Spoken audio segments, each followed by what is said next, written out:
a tool to help you save yourself. That's a big difference. Books cannot save you. So the more books you have and the more books you read, you don't automatically become deeper. You become deeper with what you can do with the information that is in the books. So what has always been the tool, what has always been the jump off, what has always been step one is information. So books are a step one because books offer information. That's it. Nothing more, nothing less. So when people have a debate about books and what we are as Black people and what we used to be as Black people before books, you need to wake the fuck up with your lazy ass. We are in a new day, and what used to be passed down verbally as information is now written information. Message. So, but white people are writing it. Well, white people are writing out information, but your ass is too busy asking, would you like to supersize that? You understand what I'm saying? So somebody somewhere had to be the facilitators of it, because from the other side of the game, which we run, we had to do it some kind of way. So we had to get the information to people spiritually through the medium that dominated, which are now books, because white people cannot go past a book. They cannot go past intellect. So they're going to shape this world in the way they see fit, because they're running it or running around it or running it into a ground. Take whatever way you want to look at it. Either way, they made the order of the day intellect. That's why the icon or the symbol for genius is Albert Einstein. Every cartoon, he looks like Albert Einstein. Every time you need to make a smart man or different, right, his hair gets poofy, you know what I'm saying? And his mustache gets poofy. All of a sudden, he's Mr. Einstein. So the symbol for smart, or they tell you the best thing you could be when you're a kid, a doctor or a lawyer. You must not be a neuroscientist or a brain surgeon. It doesn't take brain surgery to do it. You don't have to be a rocket science to do it. So intellect is seen as the top dog here, but that's not true. No, spiritual knowing is actually the top dog. What you would call your mother's intuition. The most intelligent thing or way of being here is when your mother can wake up in the middle of the night and go, something's wrong with my son. And call her son, who's halfway around the world, and find out reality. And she was right. That level of knowing and intuition is genius. So all things in between, which there are levels, there are actually 4 more levels past what we call intellect, which is actually the 3rd level. The first level is selfishness, if you will, self-savior, fight or flight. The second is congregation, the need to be in a group to have a point. And some people can only do it. That's the B brain. They can only operate in a group. But some people need the PTA or gangbangers or Masons or hanging around with pimps like Ice-T, pretending to be a pimp like he and Snoop Dogg are, and rappers and actors with pimp associations. It's kind of like consciousness. A bunch of dumb. So in other words, there's a bunch of dumbass pimps in the world. And then Ice-T, who's not a fucking pimp, gets to sit around in the salon and get his hair permed up and his nails done and talk shit like one, but is not one. By the way, you can just get the Kybalion. It's by the 3 initiates. That's a made up name. When the Greeks had to put this information out, they said it's by some guy named Hermes Trismegistus. There's no fucking man named Hermes Trismegistus. And if there was a man, Hermes is Thoth from Egypt, and that's a priesthood. That's not a man. That's not a man. So there's no man in Greece mimicking Thoth who was a man. This is based upon a deity. So how could Hermes Trismegistus, let's say this guy takes on Hermes' name. Then that means if he takes on the name Hermes, Hermes, or Thoth, if he took it on and he was a man and he wrote this, he was only repeating the laws of Tahuti, which is absolutely clear.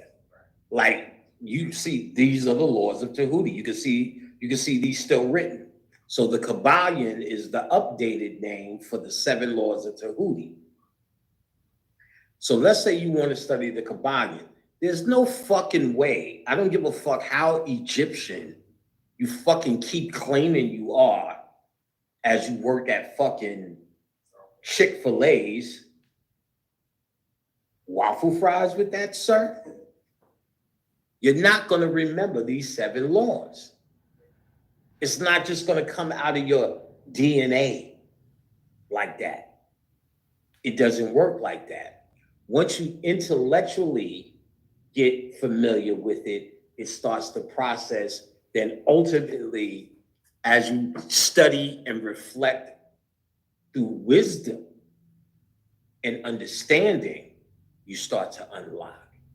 Because the knowledge, wisdom, and understanding is transformed into light, and your DNA is activated by light.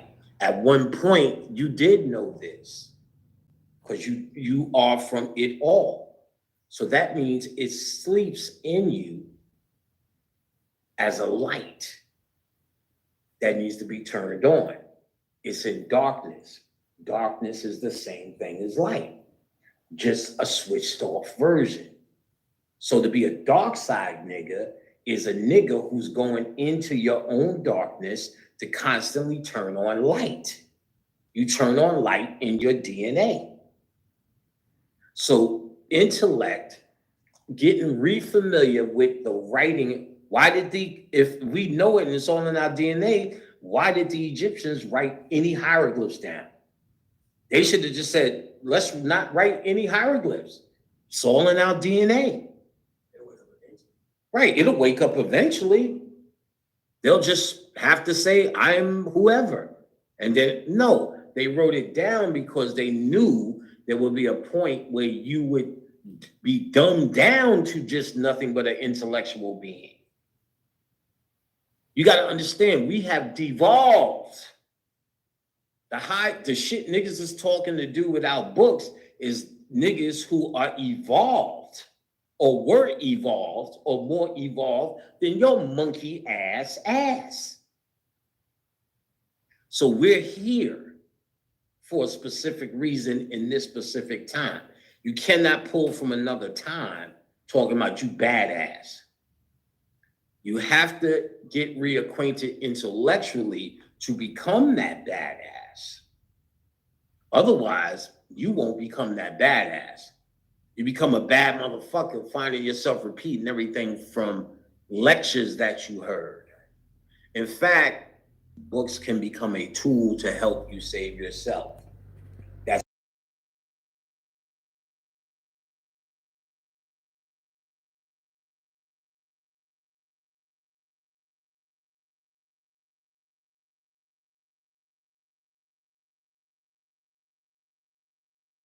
to introduction http www.kybalion.org.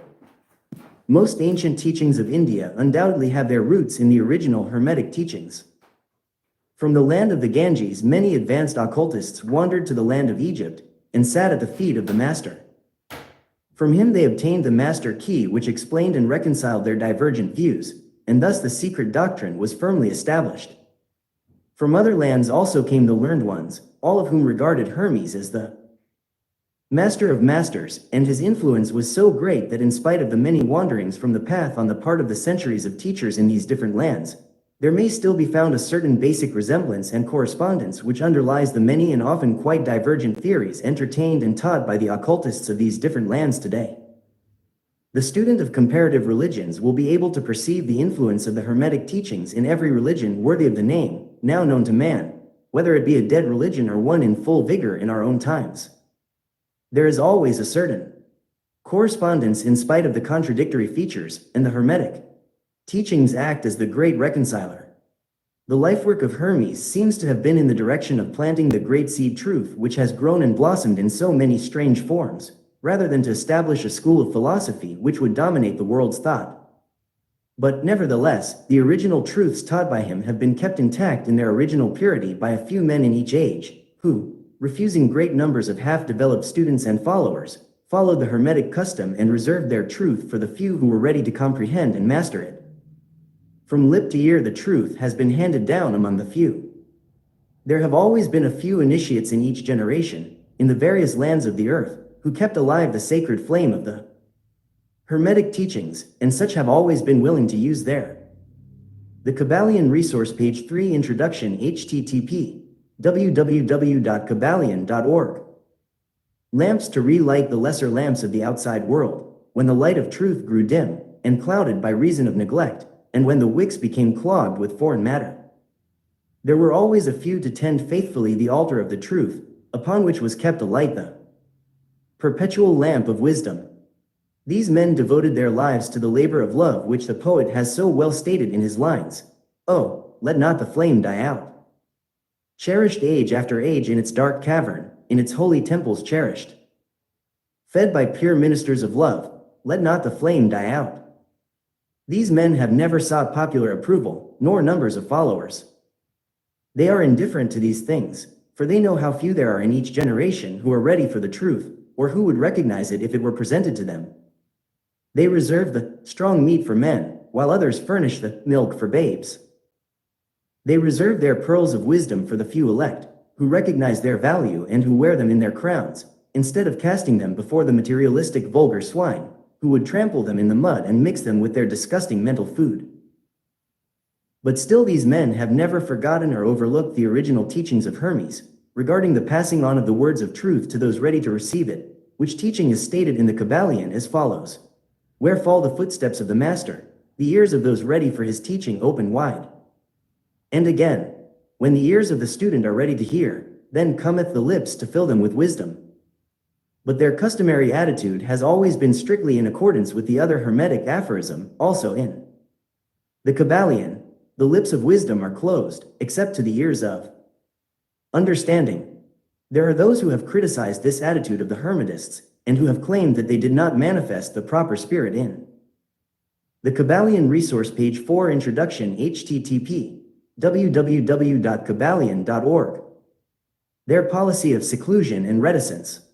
But a moment's glance back over the pages of history will show the wisdom of the masters, who knew the folly of attempting to teach to the world that which it was neither ready or willing to receive. The Hermetists have never sought to be martyrs, and have, instead, sat silently aside with a pitying smile on their closed lips, while the heathen raged noisily about them, in their customary amusement of putting to death and torture the honest but misguided enthusiasts who imagined that they could force upon a race of barbarians the truth capable of being understood only by the elect who had advanced along the path. And the spirit of persecution has not as yet died out in the land. There are certain Hermetic teachings, which, if publicly promulgated, would bring down upon the teachers a great cry of scorn and revilement from the multitude, who would again raise the cry of, "Crucify! Crucify!" In this little work we have endeavored to give you an idea of the fundamental teachings of the Kybalion, striving to give you the working principles, leaving you to apply them yourselves, rather than attempting to work out the teaching in detail. If you are a true student, you will be able to work out and apply these principles. If not, then you must develop yourself into one, for otherwise the Hermetic teachings will be as words, words, words to you. The three initiates. The Kybalion Resource Page 5 The Hermetic Philosophy http www.kybalion.org. Chapter 1. The Hermetic Philosophy. The lips of wisdom are closed, except to the ears of understanding. the Kybalion. From old Egypt have come the fundamental esoteric and occult teachings which have so strongly influenced the philosophies of all races, nations and peoples for several thousand years. Egypt, the home of the pyramids and the Sphinx, was the birthplace of the hidden wisdom and mystic teachings. From her secret doctrine all nations have borrowed. India, Persia, Chaldea, Media, China, Japan, Assyria, ancient Greece and Rome, and other ancient countries partook liberally at the feast of knowledge which the hierophants and masters of the land of Isis so freely provided for those who came prepared to partake of the great store of mystic and occult lore which the masterminds of that ancient land had gathered together. In ancient Egypt dwelt the great adepts and masters who have never been surpassed, and who seldom have been equaled, during the centuries that have taken their processional flight since the days of the great Hermes. In Egypt was located the great lodge of lodges of the mystics. At the doors of her temples entered the neophytes who afterward, as hierophants, adepts, and masters, traveled to the four corners of the earth, carrying with them the precious knowledge which they were ready, anxious, and willing to pass on to those who were ready to receive the same. All students of the occult recognize the debt that they owe to these venerable masters of that ancient land. But among these great masters of ancient Egypt there once dwelt one of whom masters hailed as the Master of Masters. This man, if man indeed he was, dwelt in Egypt in the earliest days. He was known as the Kybalion. Resource page 6 The Hermetic Philosophy http www.kybalion.org. Hermes Trismegistus. He was the father of the occult wisdom, the founder of astrology, the discoverer of alchemy. The details of his life story are lost to history, owing to the lapse of the years, though several of the ancient countries disputed with each other in their claims to the honor of having furnished his birthplace, and this thousands of years ago. The date of his sojourn in Egypt, in that his last incarnation on this planet, is not now known, but it has been fixed at the early days of the oldest dynasties of Egypt, long before the days of Moses. The best authorities regard him as a contemporary of Abraham, and some of the Jewish traditions go so far as to claim that Abraham acquired a portion of his mystic knowledge from Hermes himself. As the years rolled by after his passing from this plane of life, tradition recording that he lived 300 years in the flesh, the Egyptians deified Hermes and made him one of their gods, under the name of Thoth. Years after, the people of ancient Greece also made him one of their many gods, calling him Hermes, the god of wisdom. The Egyptians revered his memory for many centuries, yes, tens of centuries, calling him the scribe of the gods, and bestowing upon him, distinctively, his ancient title, Trismegistus, which means the thrice great, the great, the greatest great, etc. In all the ancient lands, the name of Hermes Trismegistus was revered, the name being synonymous with the fount of wisdom. Even to this day, we use the term hermetic, in the sense of secret, sealed so that nothing can escape, etc., and this by reason of the fact that the followers of Hermes always observed the principle of secrecy in their teachings. They did not believe in casting pearls before swine, but rather held to the teaching, milk for babes, meat for strong men, both of which maxims are familiar to readers of the Christian scriptures, but both of which had been used by the Egyptians for centuries before the Christian era. The Kybalion. Resource page 7 The Hermetic Philosophy http www.kybalion.org. And this policy of careful dissemination of the truth has always characterized the Hermetics, even unto the present day. The Hermetic teachings are to be found in all lands, among all religions, but never identified with any particular country, nor with any particular religious sect. This because of the warning of the ancient teachers against allowing the secret doctrine to become crystallized into a creed. The wisdom of this caution is apparent to all students of history. The ancient occultism of India and Persia degenerated, and was largely lost, owing to the fact that the teachers became priests, and so mixed theology with the philosophy, the result being that the occultism of India and Persia has been gradually lost amidst the mass of religious superstition cults, creeds and gods. So it was with ancient Greece and Rome. So it was with the Hermetic teachings of the Gnostics and early Christians, which were lost at the time of Constantine, whose iron hand smothered philosophy with the blanket of theology, losing to the Christian Church that which was its very essence and spirit, and causing it to grope throughout several centuries before it found the way back to its ancient faith, the indications apparent to all careful observers in this 20th century being that the Church is now struggling to get back to its ancient mystic teachings. But there were always a few faithful souls who kept alive the flame, tending it carefully, and not allowing its light to become extinguished. And thanks to these staunch hearts and fearless minds, we have the truth still with us. But it is not found in books to any great extent. It has been passed along from master to student, from initiate to hierophant, from lip to ear. When it was written down at all, its meaning was veiled in terms of alchemy and astrology, so that only those possessing the key could read it aright. This was made necessary in order to avoid the persecutions of the theologians of the Middle Ages, who fought the secret doctrine with fire and sword, stake, gibbet and cross. Even to this day there will be found but few reliable books on the Hermetic philosophy. The Kybalion resource, page 8, the Hermetic philosophy, http www.kybalion.org. Although there are countless references to it in many books written on various phases of occultism. And yet, the Hermetic philosophy is the only master key which will open all the doors of the occult teachings.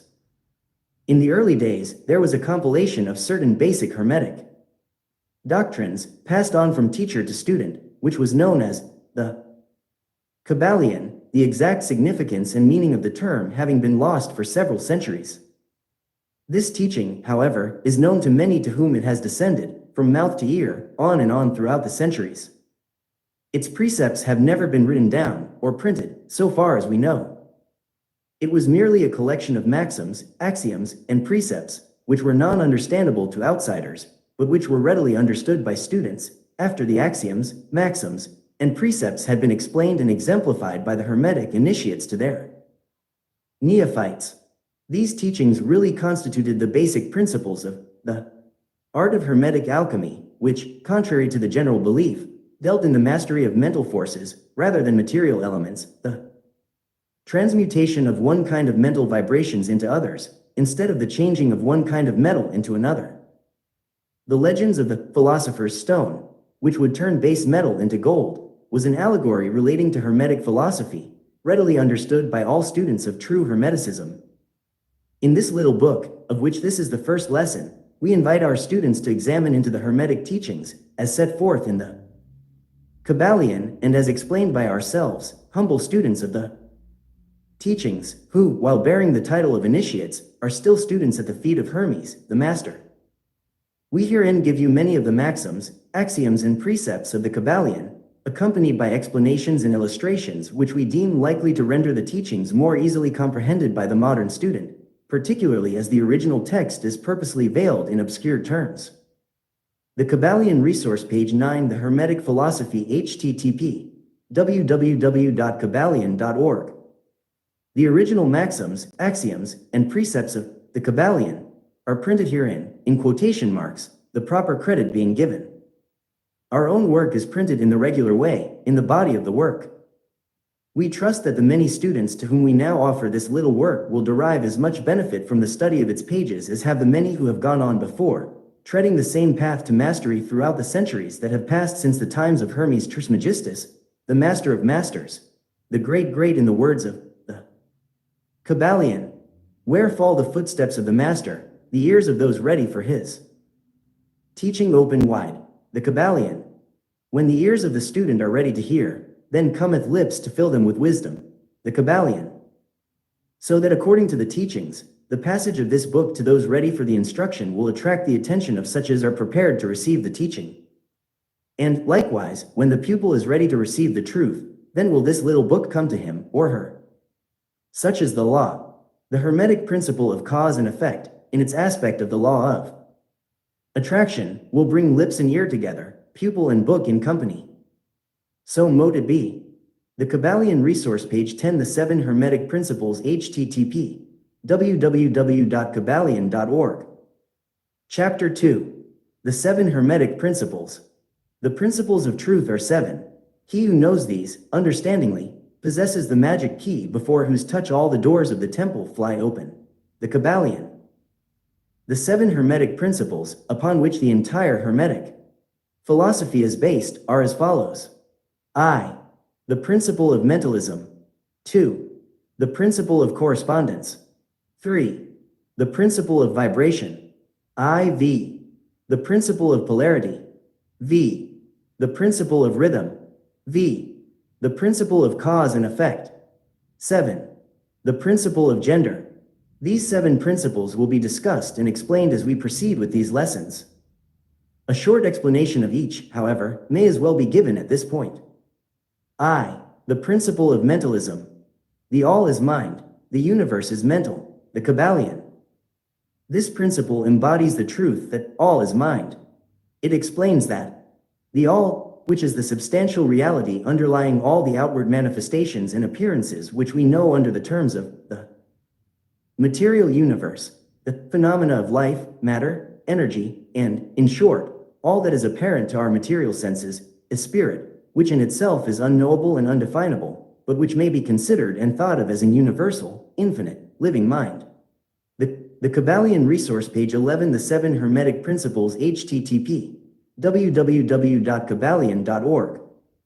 It also explains that all the phenomenal world or universe is simply a mental creation of the all, subject to the laws of created things, and that the universe, as a whole, and in its parts or units, has its existence in the mind of the all, in which mind we live and move and have our being.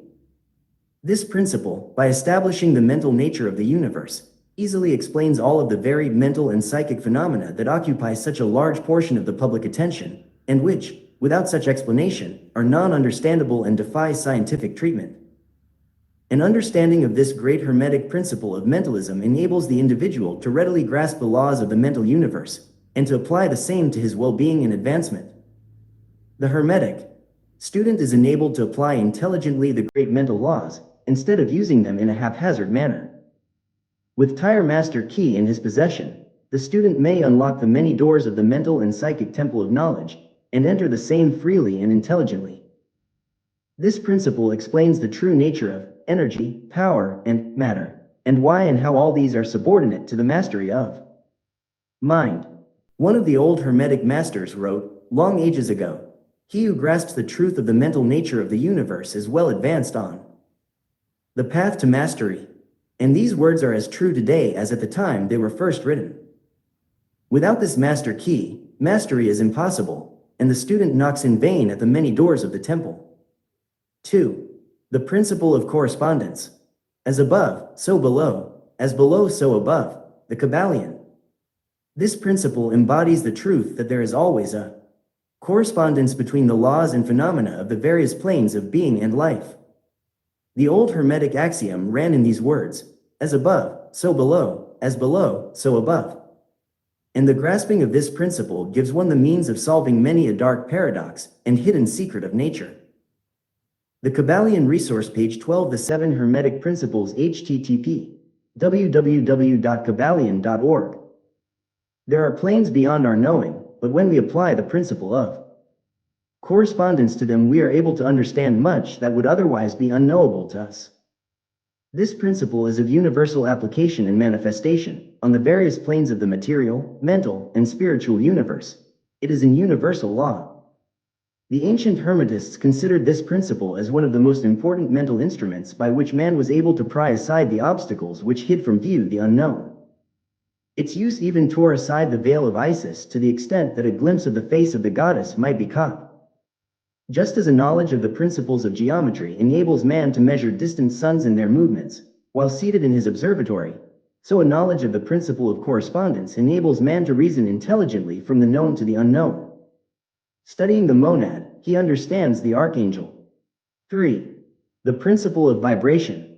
Nothing rests, everything moves, everything vibrates, the Kybalion. This principle embodies the truth that everything is in motion, everything vibrates, nothing is at rest, facts which modern science endorses, and which each new scientific discovery tends to verify. And yet this Hermetic principle was enunciated thousands of years ago by the masters of ancient Egypt. This principle explains that the differences between different manifestations of matter, energy, mind, and even spirit result largely from varying rates of vibration. From the all, which is pure spirit, down to the grossest form of matter, all is in vibration. The higher the vibration, the higher the position in the scale.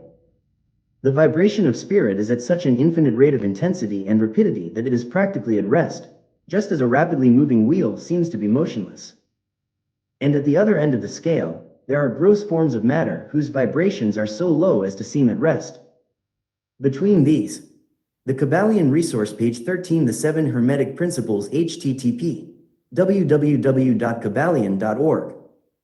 Poles, there are millions upon millions of varying degrees of vibration. From corpuscle and electron, atom and molecule, to worlds and universes, everything is in vibratory motion.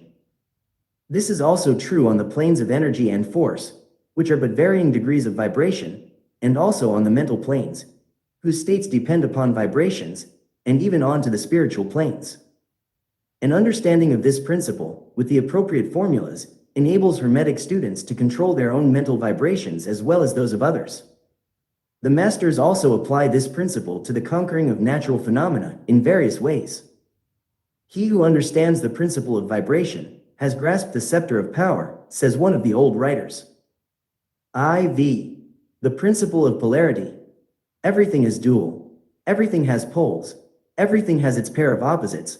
Like and unlike are the same. Opposites are identical in nature, but different in degree. Extremes meet. All truths are but half-truths. All paradoxes may be reconciled. The Kybalion. This principle embodies the truth that everything is dual, everything has two poles, everything has its pair of opposites, all of which were old Hermetic axioms. It explains the old paradoxes that have perplexed so many, which have been stated as follows. Thesis and antithesis are identical in nature, but different in degree. Opposites are the same, differing only in degree. The pairs of opposites may be reconciled. Extremes meet. Everything is and isn't. At the same time, all truths are but half-truths. Every truth is half false. There are two sides to everything, etc., etc., etc. It explains that in everything there are two poles or opposite aspects, and that opposites are really only the two extremes of the same thing, with many varying degrees between them. To illustrate, heat and cold, although opposites, are really the same thing, the differences consisting merely of degrees of the same. The Kybalion resource page 14, the 7 Hermetic Principles, http www.kybalion.org. Thing. Look at your thermometer and see if you can discover where heat terminates and cold begins. There is no such thing as absolute heat or absolute cold. The two terms, heat and cold, simply indicate varying degrees of the same thing, and that same thing, which manifests as heat and cold, is merely a form, variety, and rate of vibration. So, heat and cold are simply the two poles of that which we call heat, and the phenomena attendant thereupon are manifestations of the principle of polarity. The same principle manifests in the case of light and darkness, which are the same thing, the difference consisting of varying degrees between the two poles of the phenomena. Where does darkness leave off and light begin? What is the difference between large and small? Between hard and soft? Between black and white? Between sharp and dull? Between noise and quiet? Between high and low? Between positive and negative? The principle of polarity explains these paradoxes, and no other principle can supersede it. The same principle operates on the mental plane. Let us take a radical and extreme example, that of love and hate, two mental states apparently totally different. And yet there are degrees of hate and degrees of love, and a middle point in which we use the terms like or dislike, which shade into each other so gradually that sometimes we are at a loss to know whether we like or dislike or neither. And all are simply degrees of the same thing, as you will see if you will but think a moment. And more than this, and considered of more importance by the Hermetists, it is possible to change the vibrations of hate to the vibrations of love, in one's own mind and in the minds of others. Many of you, who read these lines, have had personal experiences of the involuntary rapid transition from love to hate, and the reverse, in your own ease and that of others. And you will therefore realize the possibility of this being accomplished by the use of the will, by means of the Hermetic formulas. Good and evil are but the poles of the same thing, and the Hermetist understands the art of transmuting. The Kybalion resource page 15, the 7 Hermetic Principles, http www.kybalion.org. evil into good, by means of an application of the principle of polarity. In short, the art of polarization becomes a phase of mental alchemy, known and practiced by the ancient and modern Hermetic masters. An understanding of the principle will enable one to change his own polarity, as well as that of others, if he will devote the time and study necessary to master the art. V. The principle of rhythm. Everything flows, out and in. Everything has its tides. All things rise and fall. The pendulum swing manifests in everything. The measure of the swing to the right is the measure of the swing to the left. Rhythm compensates. The Kybalion. This principle embodies the truth that in everything there is manifested a measured motion, to and fro, a flow and inflow, a swing backward and forward, a pendulum-like movement, a tide-like ebb and flow, a high tide and low tide, between the two poles which exist in accordance with the principle of polarity described a moment ago. There is always an action and a reaction, an advance and a retreat, a rising and a sinking. This is in the affairs of the universe, suns, worlds, men, animals, mind, energy, and matter. This law is manifest in the creation and destruction of worlds, in the rise and fall of nations, in the life of all things, and finally in the mental states of man, and it is with this latter that the Hermetists find the understanding of the principle most important. The Hermetists have grasped this principle, finding its universal application, and have also discovered certain means to overcome its effects in themselves by the use of the appropriate formulas and methods. They apply the mental law of neutralization. They cannot annul the principle or cause it to cease its operation, but they have learned how to escape its effects upon themselves to a certain degree depending upon the mastery of the principle. They have learned how to. The Kybalion resource page 16, the 7 Hermetic Principles, http www.kybalion.org. Use it instead of being used by it. In this and similar methods consists the art of the Hermetists. The master of Hermetics polarizes himself at the point at which he desires to rest, and then neutralizes the rhythmic swing of the pendulum which would tend to carry him to the other pole. All individuals who have attained any degree of self-mastery do this to a certain degree, more or less unconsciously, but the master does this consciously and by the use of his will and attains a degree of poise and mental firmness almost impossible of belief on the part of the masses who are swung backward and forward like a pendulum. This principle and that of polarity have been closely studied by the Hermetists, and the methods of counteracting, neutralizing and using them form an important part of the Hermetic mental alchemy. V. The principle of cause and effect. Every cause has its effect. Every effect has its cause. Everything happens according to law. Chance is but a name for law not recognized. There are many planes of causation, but nothing escapes the law, the Kybalion. This principle embodies the fact that there is a cause for every effect, an effect from every cause. It explains that everything happens according to law, that nothing ever merely happens, that there is no such thing as chance, that while there are various planes of cause and effect, the higher dominating the lower planes, still nothing ever entirely escapes the law. The Hermetists understand the art and methods of rising above the ordinary plane of cause and effect, to a certain degree, and by mentally rising to a higher plane they become causers instead of effects. The masses of people are carried along, obedient to environment, the wills and desires of others stronger than themselves, heredity, suggestion, and other outward causes moving them about like pawns on the chessboard of life. But the masters, rising to the plane above, dominate their moods, characters, qualities, and powers, as well as the Kybalion resource page 17, the 7 Hermetic Principles, http www.kybalion.org. Environment surrounding them, and become movers instead of pawns. They help to play the game of life, instead of being played and moved about by other wills and environment. They use the principle instead of being its tools. The masters obey the causation of the higher planes, but they help to rule on their own plane. In this statement there is condensed a wealth of Hermetic knowledge. Let him read who can. 7. The principle of gender. Gender is in everything. Everything has its masculine and feminine. Principles gender. Manifests on all planes. The Kybalion. This principle embodies the truth that there is gender manifested in everything, the masculine and feminine principles ever at work. This is true not only of the physical plane, but of the mental and even the spiritual planes. On the physical plane, the principle manifests as sex. On the higher planes it takes higher forms, but the principle is ever the same. No creation, physical, mental, or spiritual, is possible without this principle. An understanding of its laws will throw light on many a subject that has perplexed the minds of men. The principle of gender works ever in the direction of generation, regeneration, and creation. Everything, and every person, contains the two elements or principles, or this great principle, within it, him or her. Every male thing has the female element also. Every female contains also the male principle. If you would understand the philosophy of mental and spiritual creation, generation, and regeneration, you must understand and study this hermetic principle. It contains the solution of many mysteries of life. We caution you that this principle has no reference to the many base, pernicious and degrading lustful theories, teachings and practices, which are taught under fanciful titles, and which are a prostitution of the great natural principle of gender. Such base revivals of the ancient infamous forms of the Kybalion resource page 18 The 7 Hermetic Principles http www.kybalion.org.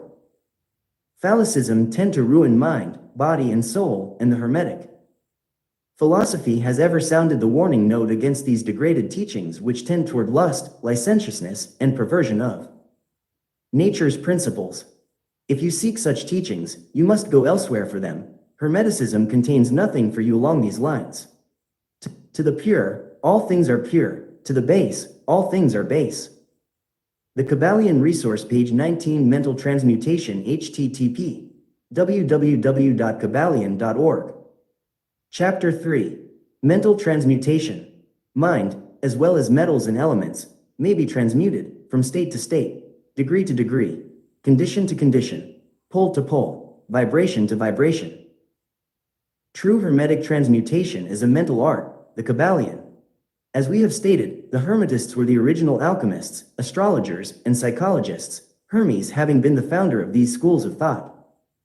From astrology has grown modern astronomy. From alchemy has grown modern chemistry.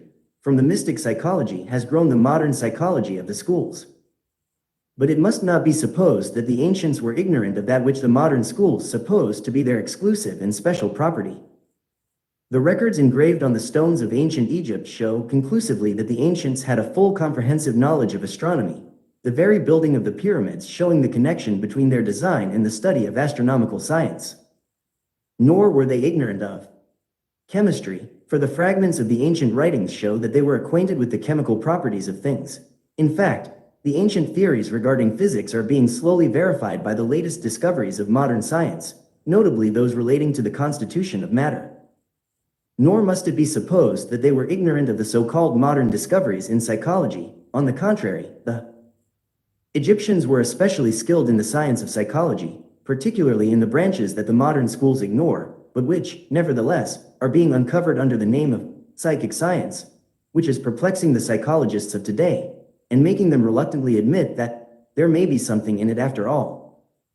The truth is that beneath the material chemistry, astronomy, and psychology, that is, the psychology in its phase of brain action, the Kybalion resource page 20 Mental Transmutation http www.kybalion.org. Ancients possessed a knowledge of transcendental astronomy, called astrology, of transcendental chemistry, called alchemy, of transcendental psychology, called mystic psychology. They possessed the inner knowledge as well as the outer knowledge, the latter alone being possessed by modern scientists. Among the many secret branches of knowledge possessed by the Hermetists was that known as mental transmutation, which forms the subject matter of this lesson. Transmutation is a term usually employed to designate the ancient art of the transmutation of metals, particularly of the base metals, into gold. The word transmute means to change from one nature, form, or substance into another, to transform, Webster. And accordingly, mental transmutation means the art of changing and transforming mental states, forms, and conditions into others. So you may see that mental transmutation is the art of mental chemistry, if you like the term, a form of practical mystic psychology. But this means far more than appears on the surface. Transmutation, alchemy, or chemistry, on the mental plane is important enough in its effects, to be sure, and if the art stopped there, it would still be one of the most important branches of study known to man. But this is only the beginning. Let us see why. The first of the 7 Hermetic principles is the principle of mentalism, the axiom of which is, the all is mind, the universe is mental, which means that the underlying reality of the universe is mind, and the universe itself is mental, that is, existing in the mind of the all. We shall consider this principle in succeeding lessons, but let us see the effect of the principle if it be assumed to be true. If the universal is mental in its nature, then mental transmutation must be the art of changing the conditions of the universe along the lines of matter, force, and mind. So you see, therefore, that the Kybalion resource, page 21, mental transmutation, http www.kybalion.org.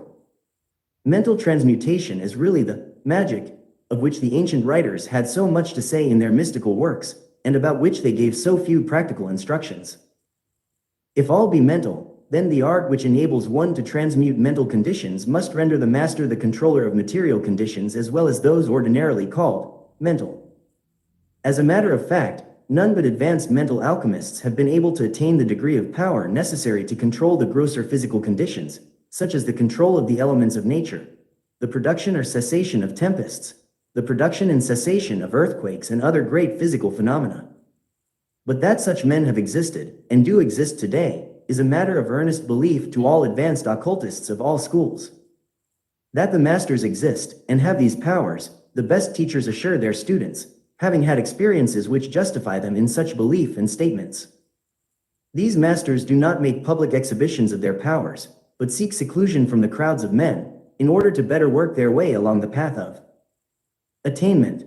We mention their existence, at this point, merely to call your attention to the fact that their power is entirely mental, and operates along the lines of the higher mental transmutation, under the Hermetic principle of mentalism. The universe is mental, the Kybalion.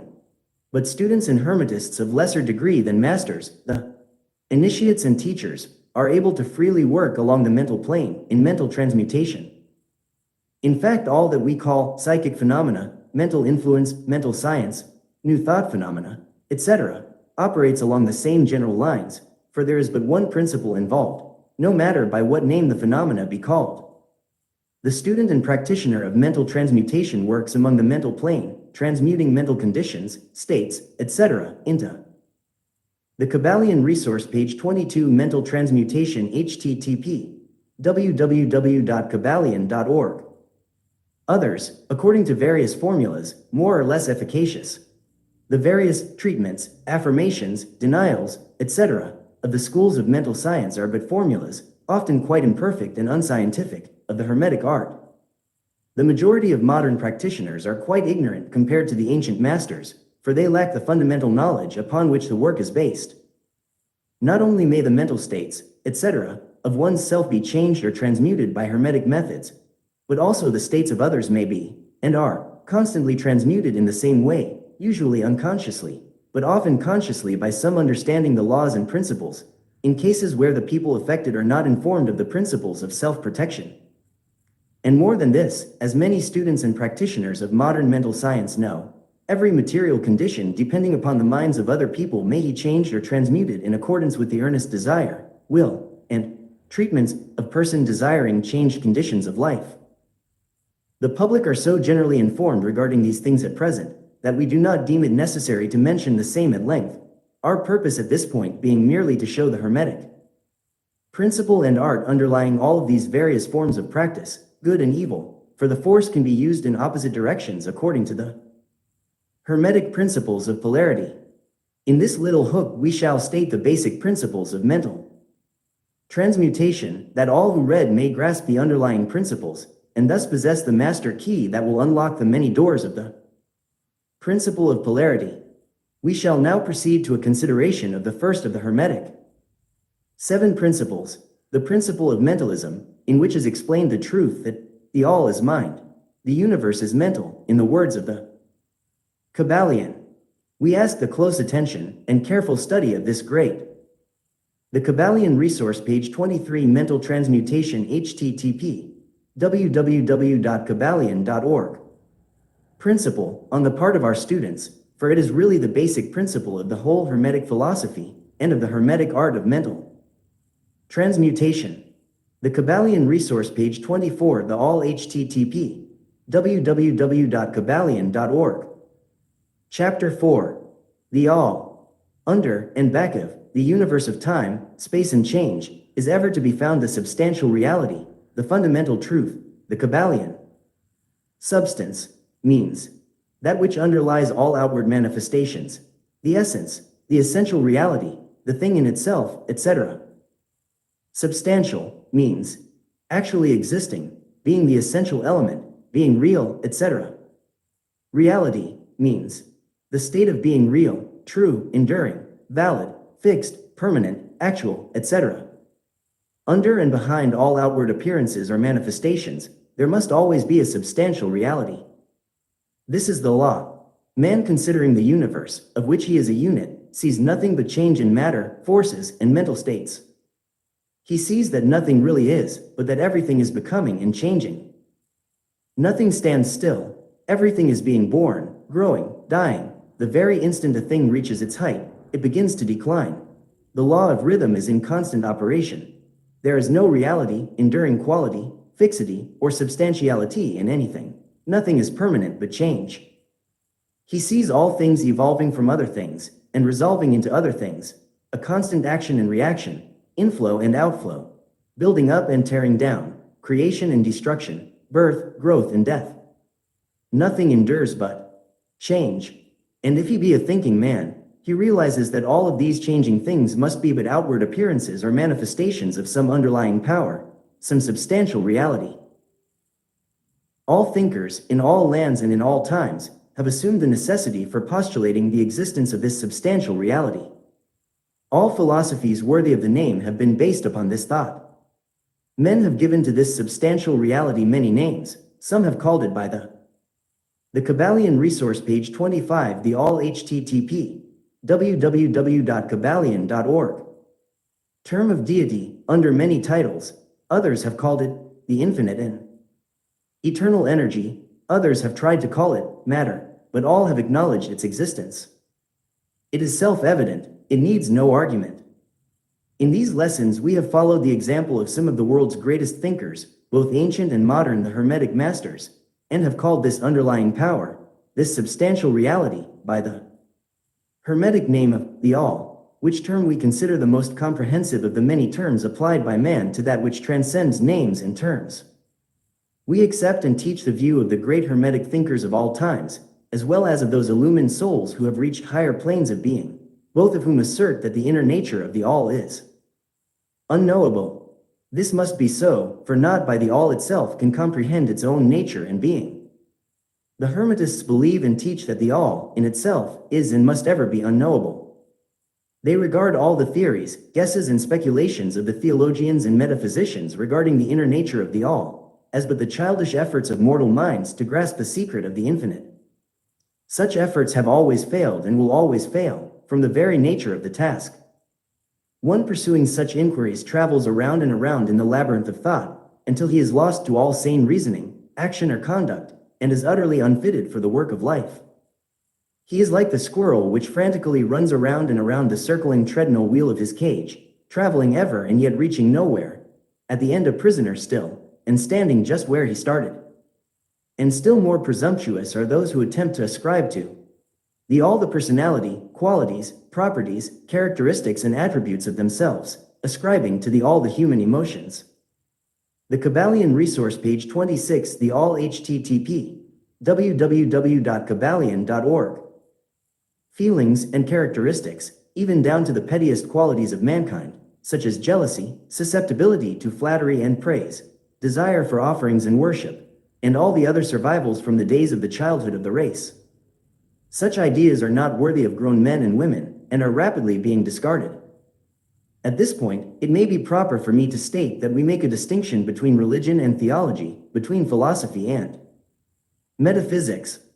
Religion, to us, means that intuitional realization of the existence of the All, and one's relationship to it, while theology means the attempts of men to ascribe personality, qualities, and characteristics to it.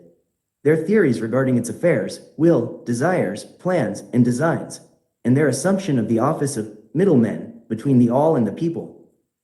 Philosophy, to us, means the inquiry after knowledge of things knowable and thinkable, while metaphysics means the attempt to carry the inquiry over and beyond the boundaries and into regions unknowable and unthinkable, and with the same tendency as that of theology. And consequently, both religion and philosophy mean to us things having roots in reality, while theology and metaphysics seem like broken reeds, rooted in the quicksands of ignorance, and affording naught but the most insecure support for the mind or soul of man. We do not insist upon our students accepting these definitions, we mention them merely to show our position. At any rate, Jan shall hear very little about theology and metaphysics in these lessons. That which is the fundamental truth, the substantial reality, is beyond true naming, but the wise men call it the all, the Kybalion. In its essence, the all is unknowable, the Kybalion. But the report of reason must be hospitably received and treated with respect, the Kybalion. The Kybalion resource page 27, the all http www.kybalion.org. The human reason, whose reports we must accept so long as we think it all, informs us as follows regarding the all, and that without attempting to remove the veil of the unknowable. 1. The all must be all that really is. There can be nothing existing outside of the all, else the all would not be the all. 2. The all must be infinite, for there is nothing else to define, confine, bound, limit or restrict the all. It must be infinite in time or eternal, it must have always continuously existed, for there is nothing else to have ever created it, and something can never evolve from nothing, and if it had ever not been, even for a moment, it would not be now. It must continuously exist forever, for there is nothing to destroy it, and it can never not be, even for a moment, because something can never become nothing. It must be infinite in space, it must be everywhere, for there is no place outside of the all. It cannot be otherwise than continuous in space, without break, cessation, separation, or interruption, for there is nothing to break, separate, or interrupt its continuity, and nothing with which to fill in the gaps. It must be infinite in power, or absolute, for there is nothing to limit, restrict, restrain, confine, disturb or condition it. It is subject to no other power, for there is no other power. 3. The all must be immutable, or not subject to change in its real nature, for there is nothing to work changes upon it, nothing into which it could change, nor from which it could have changed. It cannot be added to nor subtracted from, increased nor diminished, nor become greater or lesser in any respect whatsoever. It must have always been, and must always remain, just what it is now. The all, there has never been, is not now, and never will be, anything else into which it can change. The Kybalion resource page 28, the all http www.kybalion.org. The all being infinite, absolute, eternal and unchangeable, it must follow that anything finite, changeable, fleeting, and conditioned cannot be the all. And as there is nothing outside of the all, in reality, then any and all such finite things must be as nothing in reality. Now do not become befogged, nor frightened. We are not trying to lead you into the Christian Science field under cover of Hermetic philosophy. There is a reconciliation of this apparently contradictory state of affairs. Be patient, we will reach it in time. We see around us that which is called matter, which forms the physical foundation for all forms.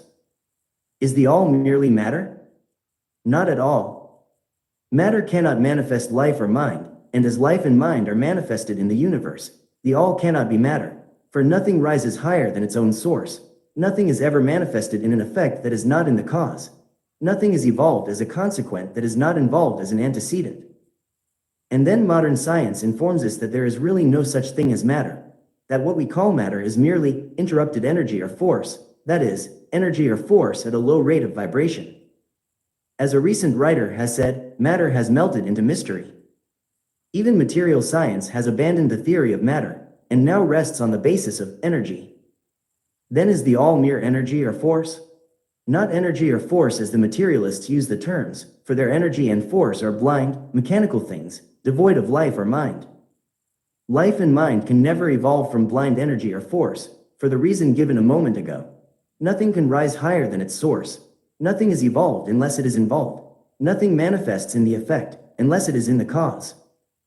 And so the all cannot be mere energy or force, for, if it were, then there would be no such things as life and mind in existence, and we know better than that, for we are alive and using mind to consider this very question, and so are those who claim that energy or force is everything. The Kybalion resource page 29, the all http www.kybalion.org. What is there then higher than matter or energy that we know to be existent in the universe?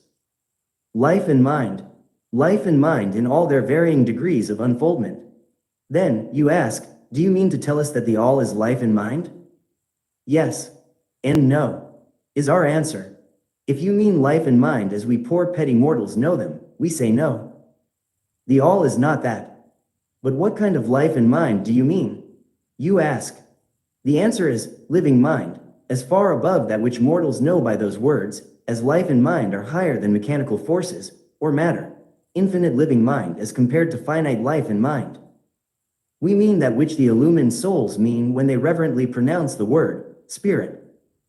The all is infinite living mind, the illumined call it spirit. The Kybalion resource page 30, the mental universe http www.kybalion.org. Chapter 5. The mental universe.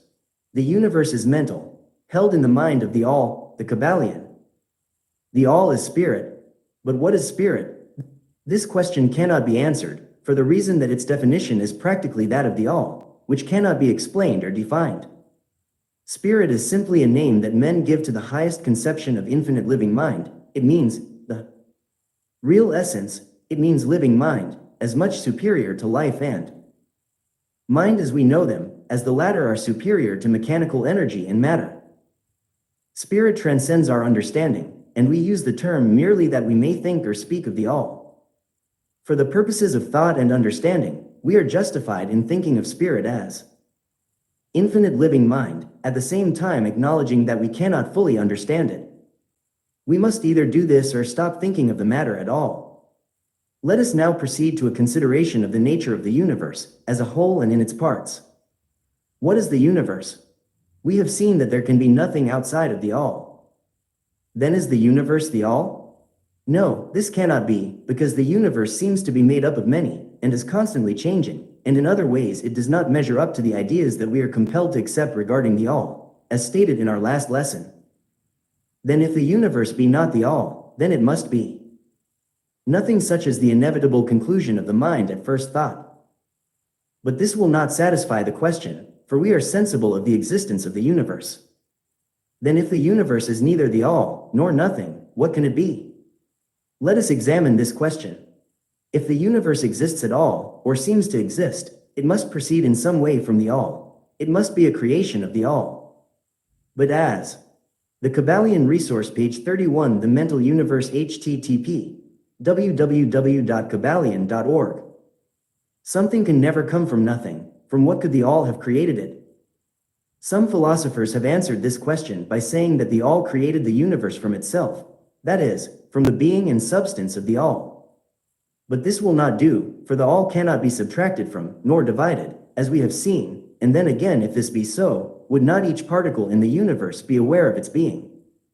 The all could not lose its knowledge of itself, nor actually become an atom, or blind force, or lowly living thing. Some men, indeed, realizing that the all is indeed all, and also recognizing that they, the men, existed, have jumped to the conclusion that they and the all were identical, and they have filled the air with shouts of, I am God, to the amusement of the multitude and the sorrow of sages. The claim of the corpuscle that, I am man, would be modest in comparison. But what indeed is the universe, if it be not the all, not yet created by the all having separated itself into fragments? What else can it be? Of what else can it be made? This is the great question. Let us examine it carefully. We find here that the principle of correspondence, see, lesson I, comes to our aid here. The old Hermetic axiom, as above so below, may be pressed into service at this point. Let us endeavor to get a glimpse of the workings on higher planes by examining those on our own. The principle of correspondence must apply to this as well as to other problems. Let us see, on his own plane of being, how does man create? Well, first, he may create by making something out of outside materials. But this will not do, for there are no materials outside of the all with which it may create. Well, then, secondly, man procreates or reproduces his kind by the process of begetting, which is self-multiplication accomplished by transferring a portion of his substance to his offspring. But this will not do, because the all cannot transfer or subtract a portion of itself, nor can it reproduce or multiply itself, in the first place. The Kybalion resource, page 32, The Mental Universe, http www.kybalion.org. There would be a taking away, and in the second case a multiplication or addition to the all, both thoughts being an absurdity. Is there no third way in which man creates? Yes, there is. He creates mentally. And in so doing he uses no outside materials, nor does he reproduce himself, and yet his spirit pervades the mental creation. Following the principle of correspondence, we are justified in considering that the all creates the universe mentally, in a manner akin to the process whereby man creates mental images. And here is where the report of reason tallies precisely with the report of the illumined, as shown by their teachings and writings. Such are the teachings of the wise men. Such was the teaching of Hermes. The all can create in no other way except mentally, without either using material, and there is none to use, or else reproducing itself, which is also impossible. There is no escape from this conclusion of the reason, which, as we have said, agrees with the highest teachings of the illumined.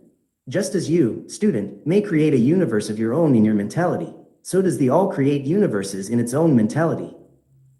But your universe is the mental creation of a finite mind, whereas that of the all is the creation of an infinite. The two are similar in kind, but infinitely different in degree. We shall examine more closely into the process of creation and manifestation as we proceed. But this is the point to fix in your minds at this stage. The universe, and all it contains, is a mental creation of the all. Verily, indeed, all is mind. The all creates in its infinite mind countless universes, which exist for eons of time, and yet, to the all, the creation, development, decline and death of a million universes is as the time of the twinkling of an eye. The Kybalion. The Kybalion resource, page 33, The Mental Universe, http www.kybalion.org. The infinite mind of the all is the womb of universes, the Kybalion. The principle of gender, see lesson I and other lessons to follow, is manifested on all planes of life, material, mental and spiritual. But as we have said before, gender does not mean sex. Sex is merely a material manifestation of gender. Gender means relating to generation or creation. And wherever anything is generated or created, on any plane, the principle of gender must be manifested. And this is true even in the creation of universes. Now do not jump to the conclusion that we are teaching that there is a male and female God, or creator. That idea is merely a distortion of the ancient teachings on the subject. The true teaching is that the all, in itself, is above gender, as it is above every other law, including those of time and space. It is the law from which the laws proceed, and it is not subject to them. But when the all manifests on the plane of generation or creation, then it acts according to law and principle, for it is moving on a lower plane of being. And consequently it manifests the principle of gender in its masculine and feminine aspects, on the mental plane, of course. This idea may seem startling to some of you who hear it for the first time, but you have all really passively accepted it in your everyday conceptions. You speak of the fatherhood of God and the motherhood of nature, of God, the divine Father, and nature, the universal mother, and have thus instinctively acknowledged the principle of gender in the universe. Is this not so? But the Hermetic teaching does not imply a real duality. The all is one. The two aspects are merely aspects of manifestation. The teaching is that the masculine principle manifested by the all stands, in a way, apart from the actual mental creation of the universe. The Kybalion resource, page 34, The Mental Universe, http www.kybalion.org, projects its will toward the feminine principle, which may be called nature, whereupon the latter begins the actual work of the evolution of the universe, from simple centers of activity, onto man, and then on and on still higher, all according to well-established and firmly enforced laws of nature. If you prefer the old figures of thought, you may think of the masculine principle as God, the Father, and of the feminine principle as nature, the universal mother, from whose womb all things have been born. This is more than a mere poetic figure of speech. It is an idea of the actual process of the creation of the universe. But always remember that the all is but one, and that in its infinite mind the universe is generated, created, and exists. It may help you to get the proper idea if you will apply the law of correspondence to yourself and your own mind. You know that the part of you which you call I, in a sense, stands apart and witnesses the creation of mental images in your own mind. The part of your mind in which the mental generation is accomplished may be called the me, in distinction from the I, which stands apart and witnesses and examines the thoughts, ideas, and images of the me. As above, so below, remember, and the phenomena of one plane may be employed to solve the riddles of higher or lower planes. Is it any wonder that you, the child, feel that instinctive reverence for the all, which feeling we call religion, that respect and reverence for the Father mind? Is it any wonder that, when you consider the works and wonders of nature, you are overcome with a mighty feeling which has its roots away down in your inmost being? It is the mother mind that you are pressing close up to, like a babe to the breast. Do not make the mistake of supposing that the little world you see around you, the earth, which is a mere grain of dust in the universe, is the universe itself. There are millions upon millions of such worlds. The Kybalion resource, page 35, the mental universe, http www.kybalion.org. And greater. And there are millions of such universes in existence within the infinite mind of the all. And even in our own little solar system, there are regions and planes of life far higher than ours, and beings compared to which we earth-bound mortals are as the slimy lifeforms that dwell on the ocean's bed when compared to man. There are beings with powers and attributes higher than man has ever dreamed of the gods possessing. And yet these beings were once as you, and still lower, and you will be even as they, and still higher, in time, for such is the destiny of man as reported by the illumined. And death is not real, even in the relative sense, it is but birth to a new life, and you shall go on, and on, and on, to higher and still higher planes of life, for eons upon eons of time. The universe is your home, and you shall explore its farthest recesses before the end of time. You are dwelling in the infinite mind of the all, and your possibilities and opportunities are infinite, both in time and space. And at the end of the grand cycle of eons, when the all shall draw back into itself all of its creations, you will go gladly, for you will then be able to know the whole truth of being at one with the all. Such is the report of the illumined, those who have advanced well along the path. And, in the meantime, rest calm and serene. You are safe and protected by the infinite power of the Father-Mother mind. Within the Father-Mother mind, mortal children are at home, the Kybalion. There is not one who is fatherless, nor motherless in the universe, the Kybalion. The Kybalion resource, page 36, the Divine Paradox, http www.kybalion.org. Chapter 6. The Divine Paradox. The half-wise, recognizing the comparative unreality of the universe, imagine that they may defy its laws. Such are vain and presumptuous fools, and they are broken against the rocks and torn asunder by the elements by reason of their folly. The truly wise, knowing the nature of the universe, use law against laws, the higher against the lower, and by the art of alchemy transmute that which is undesirable into that which is worthy, and thus triumph. Mastery consists not in abnormal dreams, visions, and fantastic imaginings are living, but in using the higher forces against the lower, escaping the pains of the lower planes by vibrating on the higher. Transmutation, not presumptuous denial, is the weapon of the master. The Kybalion. This is the paradox of the universe, resulting from the principle of polarity which manifests when the all begins to create. Hearken to it, for it points the difference between half-wisdom and wisdom.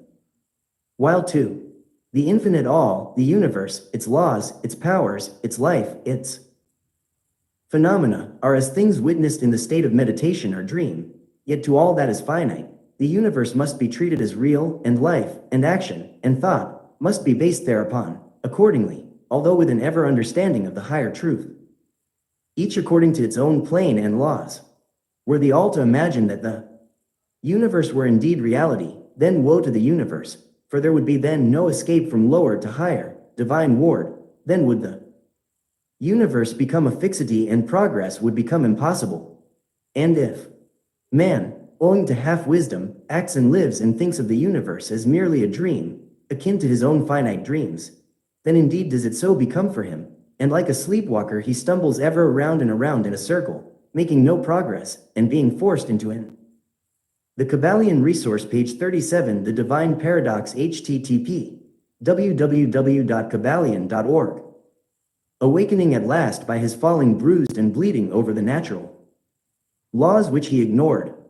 Keep your mind ever on the star, but let your eyes watch over your footsteps, lest you fall into the mire by reason of your upward gaze. Remember the divine paradox, that while the universe is not, still it is. Remember ever the two poles of truth, the absolute and the relative. Beware of half-truths. What Hermetists know as the law of paradox is an aspect of the principle of polarity. The Hermetic writings are filled with references to the appearance of the paradox in the consideration of the problems of life and being. The teachers are constantly warning their students against the error of omitting the other side of any question. And their warnings are particularly directed to the problems of the absolute and the relative, which perplex all students of philosophy, and which cause so many to think and act contrary to what is generally known as common sense. And we caution all students to be sure to grasp the divine paradox of the absolute and relative, lest they become entangled in the mire of the half-truth. With this in view, this particular lesson has been written. Read it carefully. The first thought that comes to the thinking man after he realizes the truth that the universe is a mental creation of the all is that the universe and all that it contains is a mere illusion, an unreality, against which idea his instincts revolt. But this, like all other great truths, must be considered both from the absolute and the relative points of view. From the absolute viewpoint, of course, the universe is in the nature of an illusion, a dream, a phantasmagoria, as compared to the all in itself.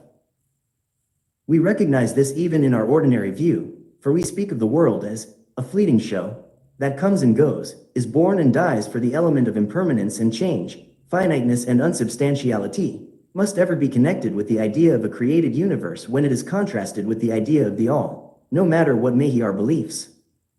The Kybalion resource, page 38, The Divine Paradox, http www.kybalion.org. Concerning the nature of both.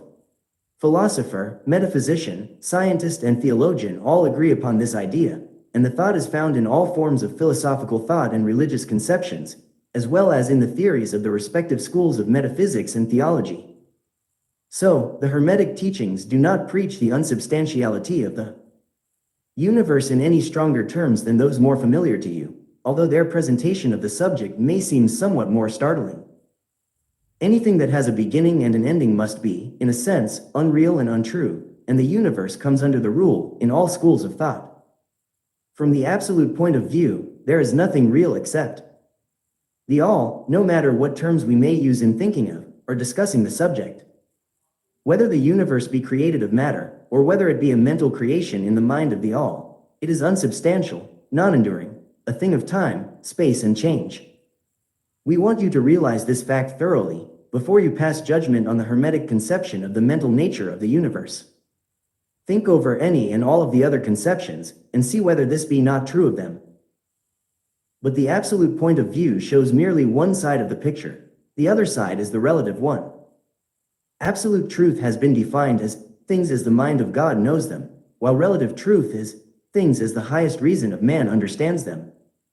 And so while to the all the universe must be unreal and illusionary, a mere dream or result of meditation, nevertheless, to the finite minds forming a part of that universe, and viewing it through mortal faculties, the universe is very real indeed, and must be so considered. In recognizing the absolute view, we must not make the mistake of ignoring or denying the facts and phenomena of the universe as they present themselves to our mortal faculties. We are not the all, remember. The Kybalion resource, page 39, The Divine Paradox, http www.kybalion.org. To take familiar illustrations, we all recognize the fact that matter exists to our senses. We will fare badly if we do not.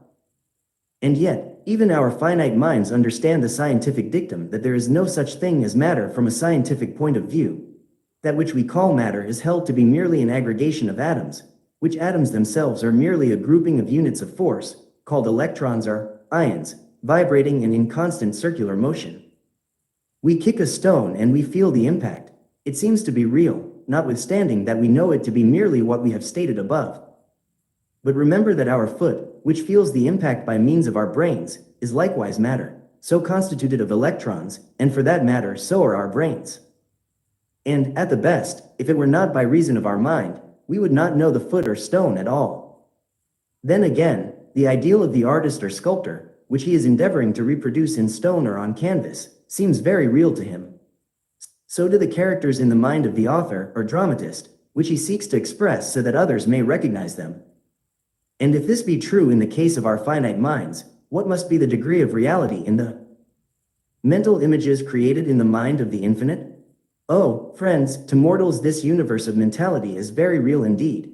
It is the only one we can ever know, though we rise from plane to plane, higher and higher in it. To know it otherwise, by actual experience, we must be the all itself.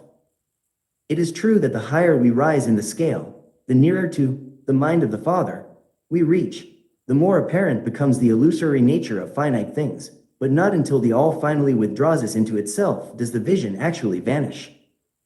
So, we need not dwell upon the feature of illusion.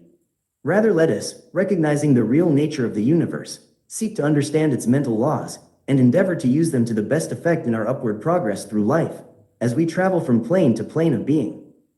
The laws. The Kybalion resource page 40. The Divine Paradox http www.kybalion.org. Of the universe are nonetheless iron laws, because of the mental nature. All, except the all, are bound by them. What is in the infinite mind of the all is real in a degree second only to that reality itself which is vested in the nature of the all. So, do not feel insecure or afraid, we are all held firmly in the infinite mind of the all, and there is naught to hurt us or for us to fear. There is no power outside of the all to affect us. So we may rest calm and secure. There is a world of comfort and security in this realization when once attained. Then, calm and peaceful do we sleep, rocked in the cradle of the deep, resting safely on the bosom of the ocean of infinite mind, which is the all. In the all, indeed, do we live and move and have our being. Matter is none the less matter to us, while we dwell on the plane of matter, although we know it to be merely an aggregation of electrons, or particles of force, vibrating rapidly and gyrating around each other in the formations of atoms. The atoms in turn vibrating and gyrating, forming molecules, which latter in turn form larger masses of matter. Nor does matter become less matter, when we follow the inquiry still further, and learn from the Hermetic teachings, that the force, of which the electrons are but units, is merely a manifestation of the mind of All, and like all else in the universe is purely mental in its nature. While on the plane of matter, we must recognize its phenomena, we may control matter, as all masters of higher or lesser degree do, but we do so by applying the higher forces. We commit a folly when we attempt to deny the existence of matter in the relative aspect. We may deny its mastery over us, and rightly so, but we should not attempt to ignore it in its relative aspect, at least so long as we dwell upon its plane. Nor do the laws of nature become less constant or effective, when we know them, likewise, to be merely mental creations. They are in full effect. The Kybalion resource page 41. The Divine Paradox http www.kybalion.org. On the various planes, we overcome the lower laws by applying still higher ones, and in this way only. But we cannot escape law or rise above it entirely. Nothing but the all can escape law, and that because the all is law itself, from which all laws emerge. The most advanced masters may acquire the powers usually attributed to the gods of men, and there are countless ranks of being, in the great hierarchy of life, whose being and power transcends even that of the highest masters among men to a degree unthinkable by mortals, but even the highest master and the highest being must bow to the law and be as nothing in the eye of the all.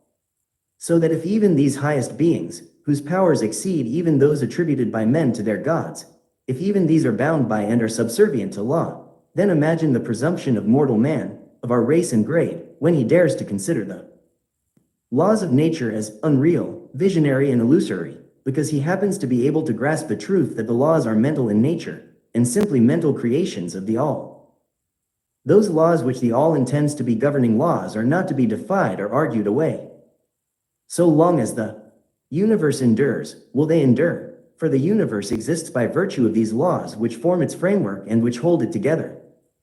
The Hermetic principle of mentalism, while explaining the true nature of time-universe upon the principle that all is mental, does not change time scientific conceptions of the universe, life, or evolution. In fact, science merely corroborates the Hermetic teachings.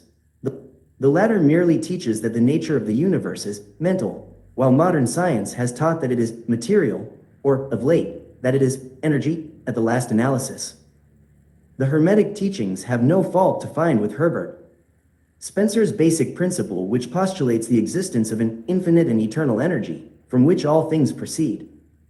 In fact, the Hermetics recognize in Spencer's philosophy the highest outside statement of the workings of the natural laws that have ever been promulgated, and they believe Spencer to have been a reincarnation of the Kybalion resource, page 42, The Divine Paradox, http www.kybalion.org. An ancient philosopher who dwelt in ancient Egypt thousands of years ago, and who later incarnated as Heraclitus, the Grecian philosopher who lived b.c. 500, and they regard his statement of the infinite and eternal energy as directly in the line of the Hermetic teachings, always with the addition of their own doctrine that his energy is the energy of the mind of the all. With the master key of the Hermetic philosophy, the student of Spencer will be able to unlock many doors of the inner philosophical conceptions of the great English philosopher, whose work shows the results of the preparation of his previous incarnations. His teachings regarding evolution and rhythm are in almost perfect agreement with the Hermetic teachings regarding the principle of rhythm. So, the student of Hermetics need not lay aside any of his cherished scientific views regarding the universe. All he is asked to do is to grasp the underlying principle of the all is mind. The universe is mental, held in the mind of the all. He will find that the other 6 of the 7 principles will fit into his scientific knowledge, and will serve to bring out obscure points and to throw light in dark corners. This is not to be wondered at when we realize the influence of the Hermetic thought on the early philosophers of Greece, upon whose foundations of thought the theories of modern science largely rest. The acceptance of the first Hermetic principle, mentalism, is the only great point of difference between modern science and Hermetic students, and science is gradually moving toward the Hermetic position in its groping in the dark for a way out of the labyrinth into which it has wandered in its search for reality. The purpose of this lesson is to impress upon the minds of our students the fact that, to all intents and purposes, the universe and its laws, and its phenomena are just as real, so far as man is concerned, as they would be under the hypotheses of materialism or energism. The Kybalion resource, page 43, The Divine Paradox, http www.kybalion.org. Under any hypothesis, the universe in its outer aspect is changing, ever-flowing, and transitory, and therefore devoid of substantiality and reality. But note the other pole of the truth. Under any of the same hypotheses, we are compelled to ACT and live as if the fleeting things were real and substantial. With this difference, always between the various hypotheses, that under the old views mental power was ignored as a natural force, while under mentalism it becomes the greatest natural force. And this one difference revolutionizes life, to those who understand the principle and its resulting laws in practice. So, finally, students all, grasp the advantage of mentalism, and learn to know, use and apply the laws resulting therefrom.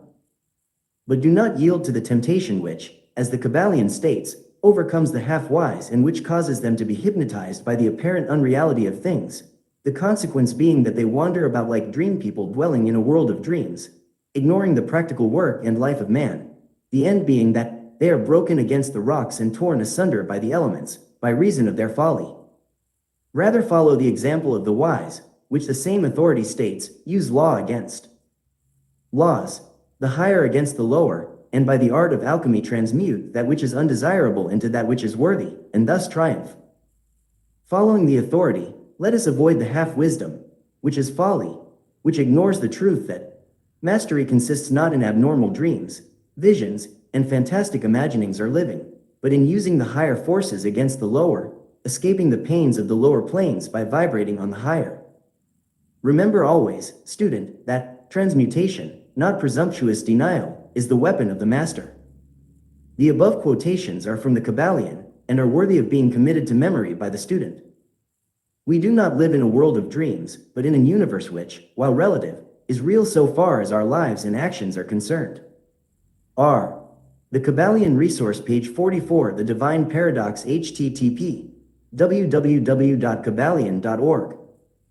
Business in the universe is not to deny its existence, but to live using the laws to rise from lower to higher, living on, doing the best that we can under the circumstances arising each day, and living, so far as is possible, to our highest ideas and ideals. The true meaning of life is not known to men on this plane, if, indeed, to any, but the highest authorities, and our own intuitions, teach us that we will make no mistake in living up to the best that is in us, so far as is possible, and realizing the universal tendency in the same direction in spite of apparent evidences to the contrary. We are all on the path, and the road leads upward ever, with frequent resting places. Read the message of the Kybalion, and follow the example of the wise, avoiding the mistake of the half-wise, who perish by reason of their folly. The Kybalion Resource, page 45, The All, in All, http www.kybalion.org. Chapter 7. The All, in All. While all is in the all, it is equally true that the all is in all. To him who truly understands this truth hath come great knowledge, the Kybalion. How often have the majority of people heard repeated the statement that their deity, called by many names, was all in all, and how little have they suspected the inner occult truth concealed by these carelessly uttered words. The commonly used expression is a survival of the ancient Hermetic maxim quoted above. As the Kybalion says, to him who truly understands this truth, hath come great knowledge. And, this being so, let us seek this truth, the understanding of which means so much. In this statement of truth, this Hermetic maxim, is concealed one of the greatest philosophical, scientific, and religious truths. We have given you the Hermetic teaching regarding the mental nature of the universe, the truth that the universe is mental, held in the mind of the all. As the Kybalion says, in the passage quoted above, all is in the all. But note also the correlated statement, that it is equally true that the all is in all.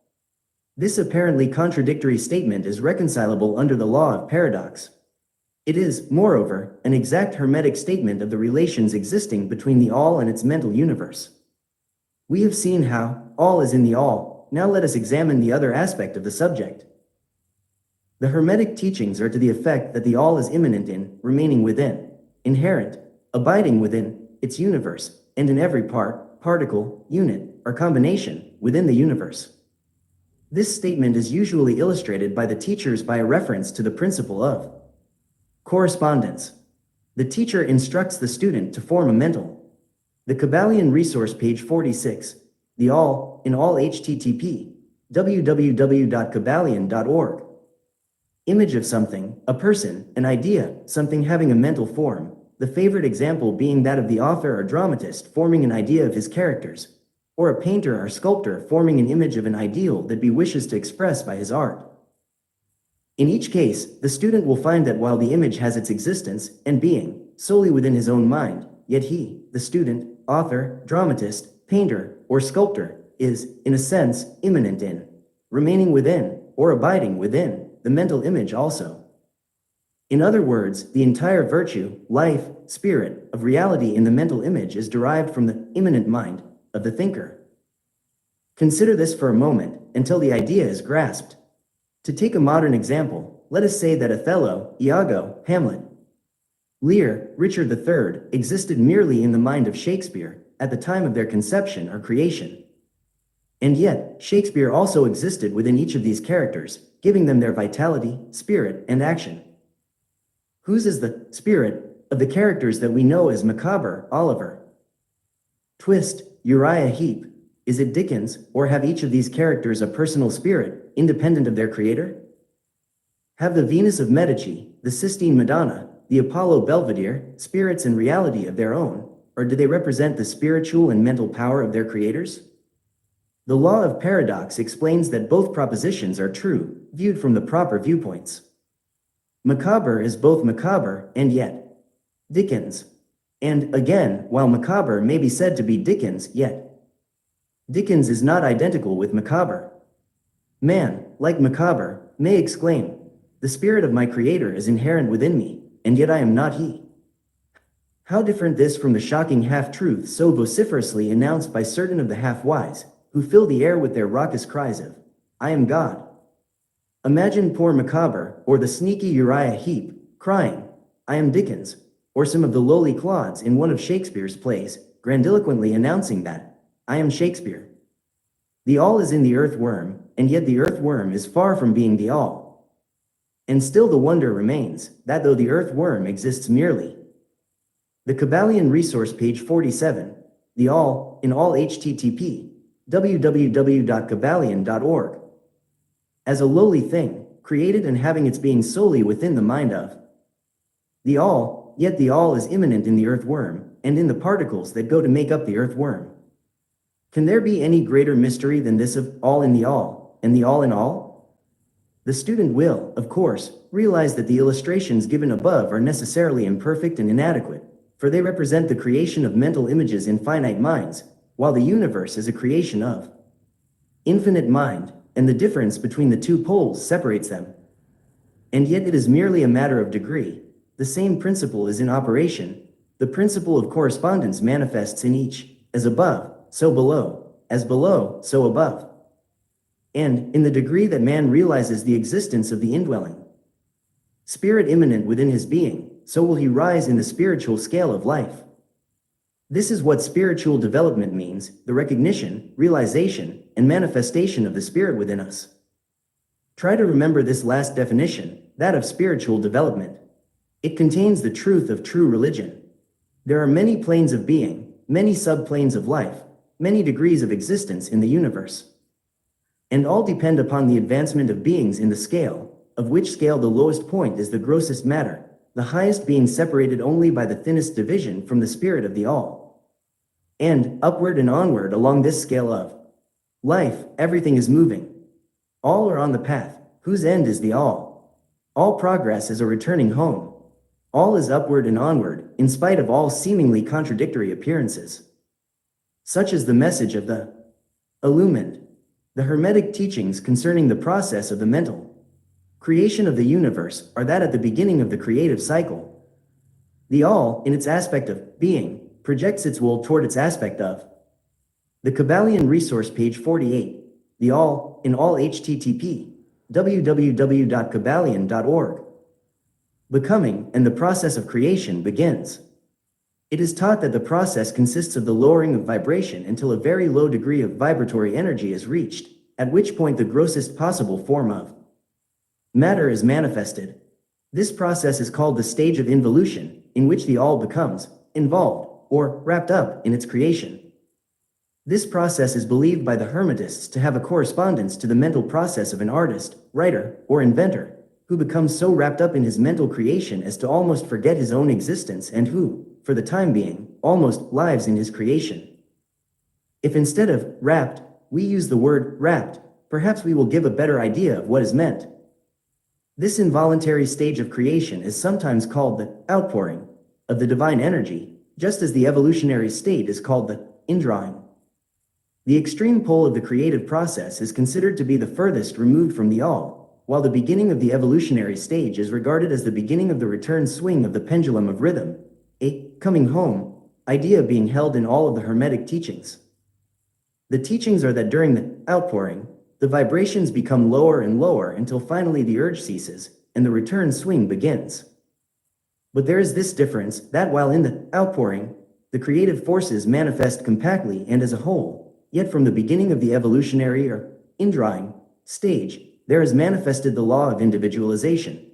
That is, the tendency to separate into units of force, so that finally that which left the all as unindividualized energy returns to its source as countless highly developed units of life, having risen higher and higher in the scale by means of physical, mental, and spiritual evolution.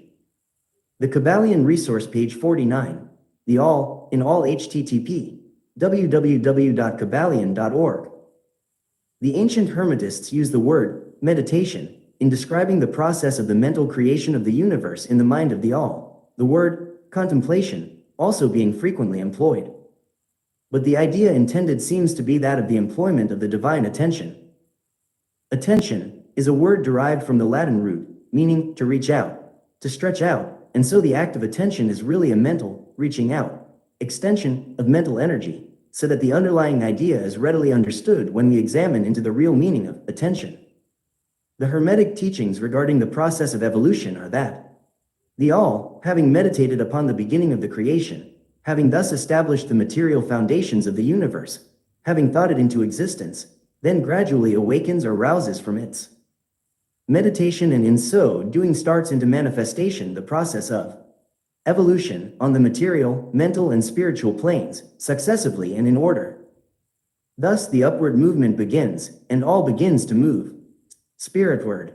Matter becomes less gross. The units spring into being. The combinations begin to form. Life appears and manifests in higher and higher forms. And mind becomes more and more in evidence, the vibrations constantly becoming higher. In short, the entire process of evolution, in all of its phases, begins and proceeds according to the established laws of the indrawing process. All of this occupies eons upon eons of man's time, each eon containing countless millions of years, but yet the illumined inform us that the entire creation, including involution and evolution of an universe, is but as the twinkle of the eye to the all. At the end of countless cycles of eons of time, the all withdraws its attention, its contemplation and meditation of the universe, for the great work is finished, and all is withdrawn into the all from which it emerged. But mystery of mysteries, the spirit of each soul is not annihilated, but is infinitely expanded. The created and the creator are merged. Such is the report of the illumined. The Kybalion resource, page 50. The all, in all, http www.kybalion.org. The above illustration of the meditation and subsequent awakening from meditation of the all is of course but an attempt of the teachers to describe the infinite process by a finite example. And yet, as below, so above. The difference is merely in degree. And just as the all arouses itself from the meditation upon the universe, so does man, in time, cease from manifesting upon the material plane, and withdraws himself more and more into the indwelling spirit, which is indeed the divine ego. There is one more matter of which we desire to speak in this lesson, and that comes very near to an invasion of the metaphysical field of speculation, although our purpose is merely to show the futility of such speculation.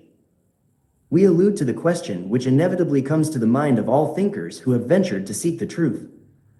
The question is, why does the all create universes? The question may be asked in different forms, but the above is the gist of the inquiry. Men have striven hard to answer this question, but still there is no answer worthy of the name.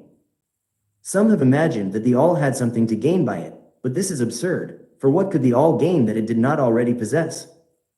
Others have sought the answer in the idea that the all wished something to love, and others that it created for pleasure or amusement, or because it was lonely, or to manifest its power. All puerile explanations and ideas, belonging to the childish period of thought. Others have sought to explain the mystery by assuming that the all found itself compelled to create by reason of its own internal nature, its creative instinct. This idea is in advance of the others, but its weak point lies in the idea of the all being compelled by anything, internal or external. If its internal nature or creative instinct compelled it to do anything, then the internal nature or creative. The Kybalion resource, page 51. The all, in all, http www.kybalion.org. Instinct would be the absolute instead of the all, and so accordingly that part of the proposition falls. And yet, the all does create and manifest, and seems to find some kind of satisfaction in so doing. And it is difficult to escape the conclusion that in some infinite degree it must have what would correspond to an inner nature, or creative instinct, in man, with correspondingly infinite desire and will.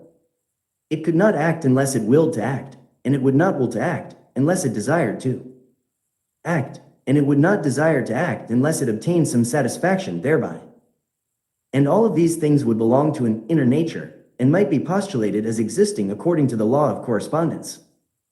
But still, we prefer to think of the all as acting entirely free from any influence, internal as well as external. That is the problem which lies at the root of difficulty, and the difficulty that lies at the root of the problem. Strictly speaking, there cannot be said to be any reason whatsoever for the all to act, for a reason implies a cause, and the all is above cause and effect, except when it wills to become a cause, at which time the principle is set into motion. So, you see, the matter is unthinkable, just as the all is unknowable. Just as we say the all merely is, so we are compelled to say that the all acts. Because it acts. At the last, the all is all reason in itself, all law in itself, all action in itself, and it may be said, truthfully, that the all is its own reason, its own law, its own act, or still further, that the all, its reason, its act, is law, are one, all being names for the same thing. In the opinion of those who are giving you these present lessons, the answer is locked up in inner self of the all, along with its secret of being. The law of correspondence, in our opinion, reaches only to that aspect of the all, which may be spoken of as the aspect of becoming.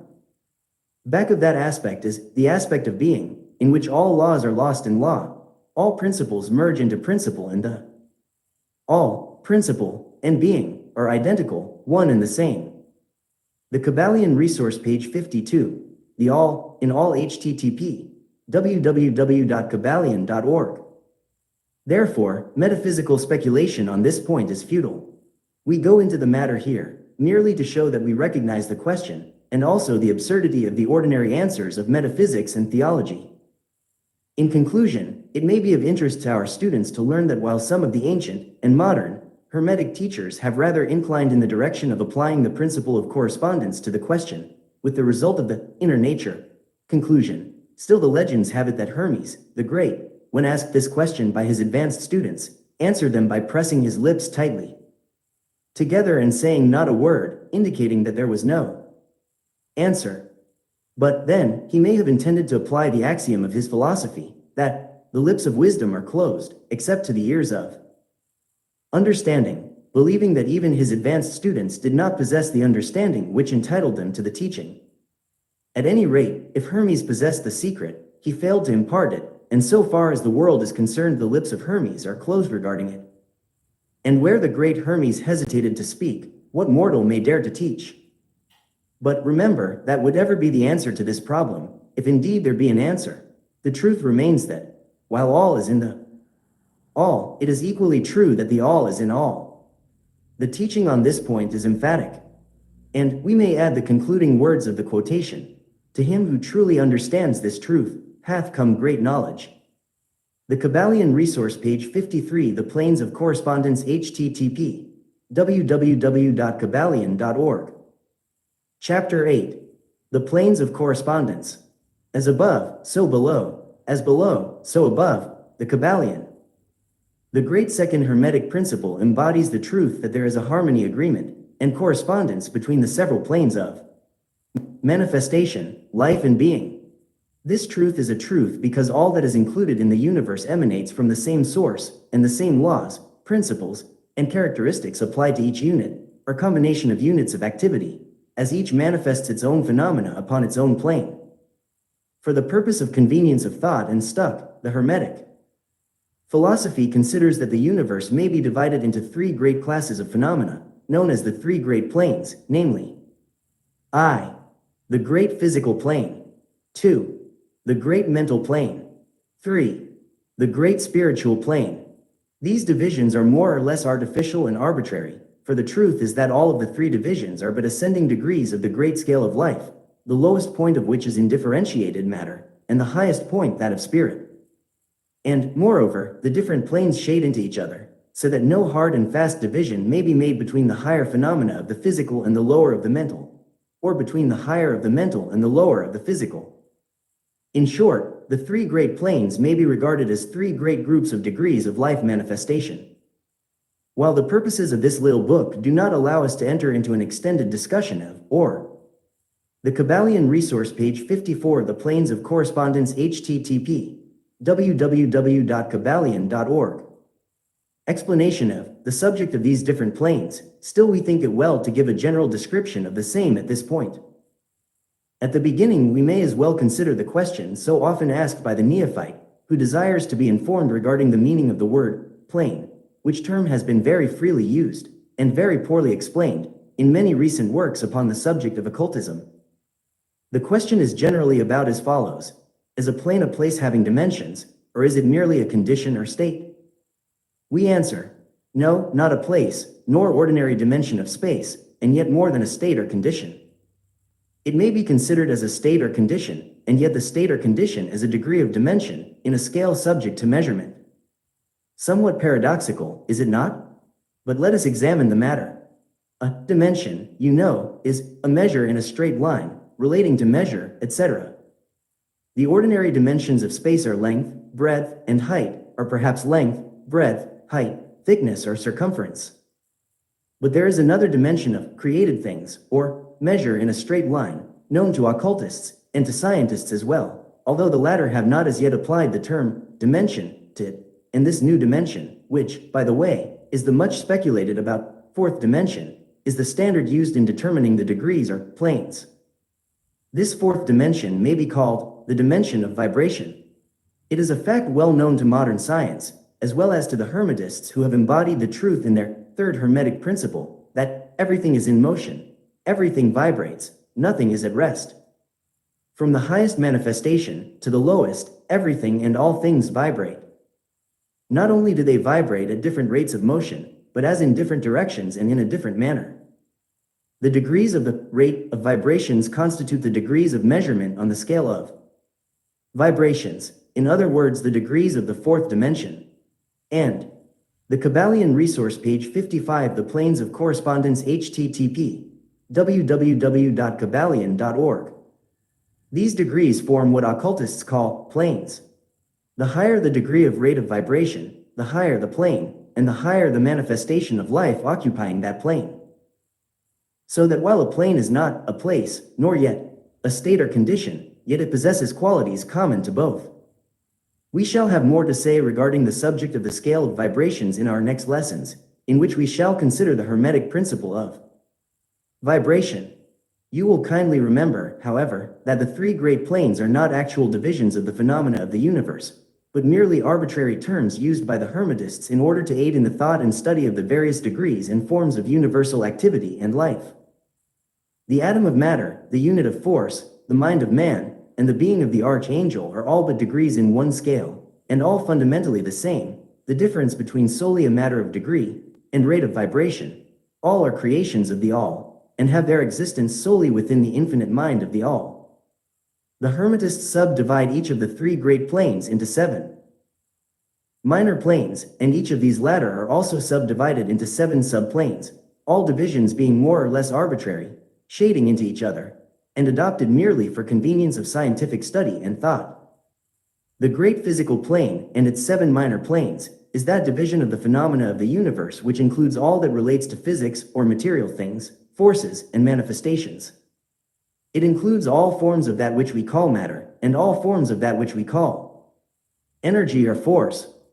But you must remember that the Hermetic philosophy does not recognize matter as a thing in itself, or as having a separate existence even in the mind of the all. The teachings are that matter is but a form of energy, that is, energy at a low rate of vibrations of a. The Kybalion resource, page 56, the planes of correspondence, http www.kybalion.org. Certain kind. And accordingly the Hermetists classify matter under the head of energy, and give to it 3 of the 7 minor planes of the great physical plane. These 7 minor physical planes are as follows. I. The plane of matter, A. 2. The plane of matter, B. 3. The plane of matter, C. IV. The plane of ethereal substance, V. The plane of energy, A. V. The plane of energy, B. 7. The plane of energy, C. The plane of matter, A, comprises the forms of matter in its form of solids, liquids, and gases, as generally recognized by the textbooks on physics. The plane of matter, B, comprises certain higher and more subtle forms of matter of the existence of which modern science is but now recognizing, the phenomena of radiant matter, in its phases of radium, etc., belonging to the lower subdivision of this minor plane. The plane of matter, C, comprises forms of the most subtle and tenuous matter, the existence of which is not suspected by ordinary scientists.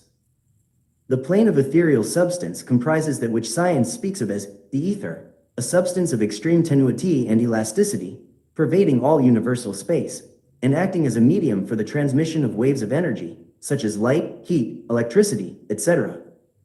This ethereal substance forms a connecting link between matter, so-called, and energy, and partakes of the nature of each. The Hermetic teachings, however, instruct that this plane has 7 subdivisions, as have all of the minor planes, and that in fact there are 7 ethers, instead of but 1. The Kybalion resource, page 57, The Planes of Correspondence, http www.kybalion.org. Next, above the plane of ethereal substance comes the plane of energy, A, which comprises the ordinary forms of energy known to science, its 7 subplanes being, respectively, heat, light, magnetism, electricity, and attraction, including gravitation, cohesion, chemical affinity, etc., and several other forms of energy indicated by scientific experiments but not as yet named or classified. The plane of energy, B, comprises 7 subplanes of higher forms of energy not as yet discovered by science, but which have been called nature's finer forces, and which are called into operation in manifestations of certain forms of mental phenomena, and by which such phenomena becomes possible. The plane of energy, C, comprises 7 subplanes of energy so highly organized that it bears many of the characteristics of life, but which is not recognized by the minds of men on the ordinary plane of development, being available for the use on beings of the spiritual plane alone. Such energy is unthinkable to ordinary man, and may be considered almost as the divine power. The beings employing the same are as gods, compared even to the highest human types known to us. The great mental plane comprises those forms of living things known to us in ordinary life, as well as certain other forms not so well known except to the occultist. The classification of the 7 minor mental planes is more or less satisfactory and arbitrary, unless accompanied by elaborate explanations which are foreign to the purpose of this particular work, but we may as well mention them. They are as follows. I. The plane of mineral mind. 2. The plane of elemental mind, A. 3. The plane of plant mind, IV. The plane of elemental mind, B. V. The plane of animal mind. The Kybalion resource, page 58, The Planes of Correspondence, http www.kybalion.org. V. The plane of elemental mind, C. 7. The plane of human mind. The plane of mineral mind comprises the states or conditions of the units or entities, or groups and combinations of the same, which animate the forms known to us as minerals, chemicals, etc. These entities must not be confounded with the molecules, atoms and corpuscles themselves, the latter being merely the material bodies or forms of these entities, just as a man's body is but his material form and not himself. These entities may be called souls, in one sense, and are living beings of a low degree of development, life, and mind, just a little more than the units of living energy, which comprise the higher subdivisions of the highest physical plane. The average mind does not generally attribute the possession of mind, soul, or life to the mineral kingdom, but all occultists recognize the existence of the same, and modern science is rapidly moving forward to the point of view of the Hermetic in this respect. The molecules, atoms, and corpuscles have their loves and hates, likes and dislikes, attractions and repulsions, affinities and non-affinities, etc. And some of the more daring of modern scientific minds have expressed the opinion that the desire and will, emotions and feelings of the atoms differ only in degree from those of men. We have no time or space to argue this matter here. All occultists know it to be a fact, and others are referred to some of the more recent scientific works for outside corroboration. There are the usual 7 subdivisions to this plane. The plane of elemental mind, A, comprises the state or condition and degree of mental and vital development of a class of entities unknown to the average man, but recognized to occultists. They are invisible to the ordinary senses of man, but nevertheless exist and play their part of the drama of the universe. Their degree of intelligence is between that of the The Kybalion resource page 59. The planes of correspondence http www.kybalion.org. Mineral and chemical entities on the one hand, and of the entities of the plant kingdom on the other. There are 7 subdivisions to this plane, also. The plane of plant mind, in its 7 subdivisions, comprises the states or conditions of the entities comprising the kingdoms of the plant world, the vital and mental phenomena of which is fairly well understood by the average intelligent person. Many new and interesting scientific works regarding mind and life in plants, having been published during the last decade. Plants have life, mind, and souls, as well as have the animals, man, and Superman. The plane of elemental mind, B, in its 7 subdivisions, comprises the states and conditions of a higher form of elemental or unseen entities, playing their part in the general work of the universe, the mind and life of which form a part of the scale between the plane of plant mind and the plane of animal mind, the entities partaking of the nature of both. The plane of animal mind, in its 7 subdivisions, comprises the states and conditions of the entities, beings, or souls, animating the animal forms of life, familiar to us all. It is not necessary to go into details regarding this kingdom or plane of life, for the animal world is as familiar to us as is our own. The plane of elemental mind, C, in its 7 subdivisions, comprises those entities or beings, invisible as are all such elemental forms, which partake of the nature of both animal and human life in a degree and in certain combinations. The highest forms are semi-human in intelligence. The plane of human mind, in its 7 subdivisions, comprises those manifestations of life and mentality which are common to man in the Kybalion resource page 60. The planes of correspondence http www.kybalion.org. His various grades, degrees, and divisions. In this connection, we wish to point out the fact that the average man of today occupies but the 4th subdivision of the plane of human mind, and only the most intelligent have crossed the borders of the 5th subdivision. It has taken the race millions of years to reach this stage, and it will take many more years for the race to move on to the 6th and 7th subdivisions and beyond. But remember that there have been races before us which have passed through these degrees, and then on to higher planes. Our own race is the 5th, with stragglers from the 4th, which has set foot upon the path. And then there are a few advanced souls of our own race who have outstripped the masses, and who have passed on to the 6th and 7th subdivision, and some few being still further on. The man of the 6th subdivision will be the Superman, he of the 7th will be the Overman. In our consideration of the 7 minor mental planes, we have merely referred to the 3 elementary planes in a general way. We do not wish to go into this subject in detail in this work, for it does not belong to this part of the general philosophy and teachings. But we may say this much, in order to give you a little clearer idea of the relations of these planes to the more familiar ones. The elementary planes bear the same relation to the planes of mineral, plant, animal, and human mentality and life, that the black keys on the piano do to the white keys. The white keys are sufficient to produce music, but there are certain scales, melodies, and harmonies, in which the black keys play their part, and in which their presence is necessary. They are also necessary as connecting links of soul condition, entity states, etc. between the several other planes, certain forms of development being attained therein, this last fact giving to the reader who can read between the lines a new light upon the processes of evolution, and a new key to the secret door of the leaps of life between kingdom and kingdom. The great kingdoms of elementals are fully recognized by all occultists, and the Kybalion resource page 61. The planes of correspondence http www.kybalion.org. Esoteric writings are full of mention of them. The readers of Bulwer's Zanoni and similar tales will recognize the entities inhabiting these planes of life. Passing on from the great mental plane to the great spiritual plane, what shall we say? How can we explain these higher states of being, life and mind, to minds as yet unable to grasp and understand the higher subdivisions of the plane of human mind? The task is impossible. We can speak only in the most general terms. How may light be described to a man born blind? How sugar to a man who has never tasted anything sweet? How harmony to one born deaf?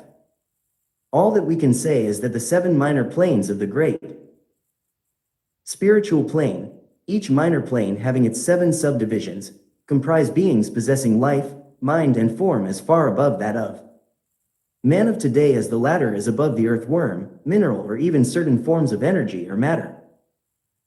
The life of these beings so far transcends ours, that we cannot even think of the details of the same. Their minds so far transcend ours, that to them we scarcely seem to think, and our mental processes seem almost akin to material processes. The matter of which their forms are composed is of the highest planes of matter, nay, some are even said to be clothed in pure energy. What may be said of such beings? On the 7 minor planes of the great spiritual plane exist beings of whom we may speak as angels, archangels, demigods. On the lower, minor planes dwell those great souls whom we call masters and adepts. Above them come the great hierarchies of the angelic posts, unthinkable to man, and above those come those who may without irreverence be called the gods. So high in the scale of being are they, their being, intelligence and power being akin to those attributed by the races of men to their conceptions of deity. These beings are beyond even the highest. The Kybalion resource page 62. The planes of correspondence http www.kybalion.org. Flights of the human imagination, the word divine being the only one applicable to them. Many of these beings, as well as the angelic host, take the greatest interest in the affairs of the universe and play an important part in its affairs. These unseen divinities and angelic helpers extend their influence freely and powerfully in the process of evolution and cosmic progress.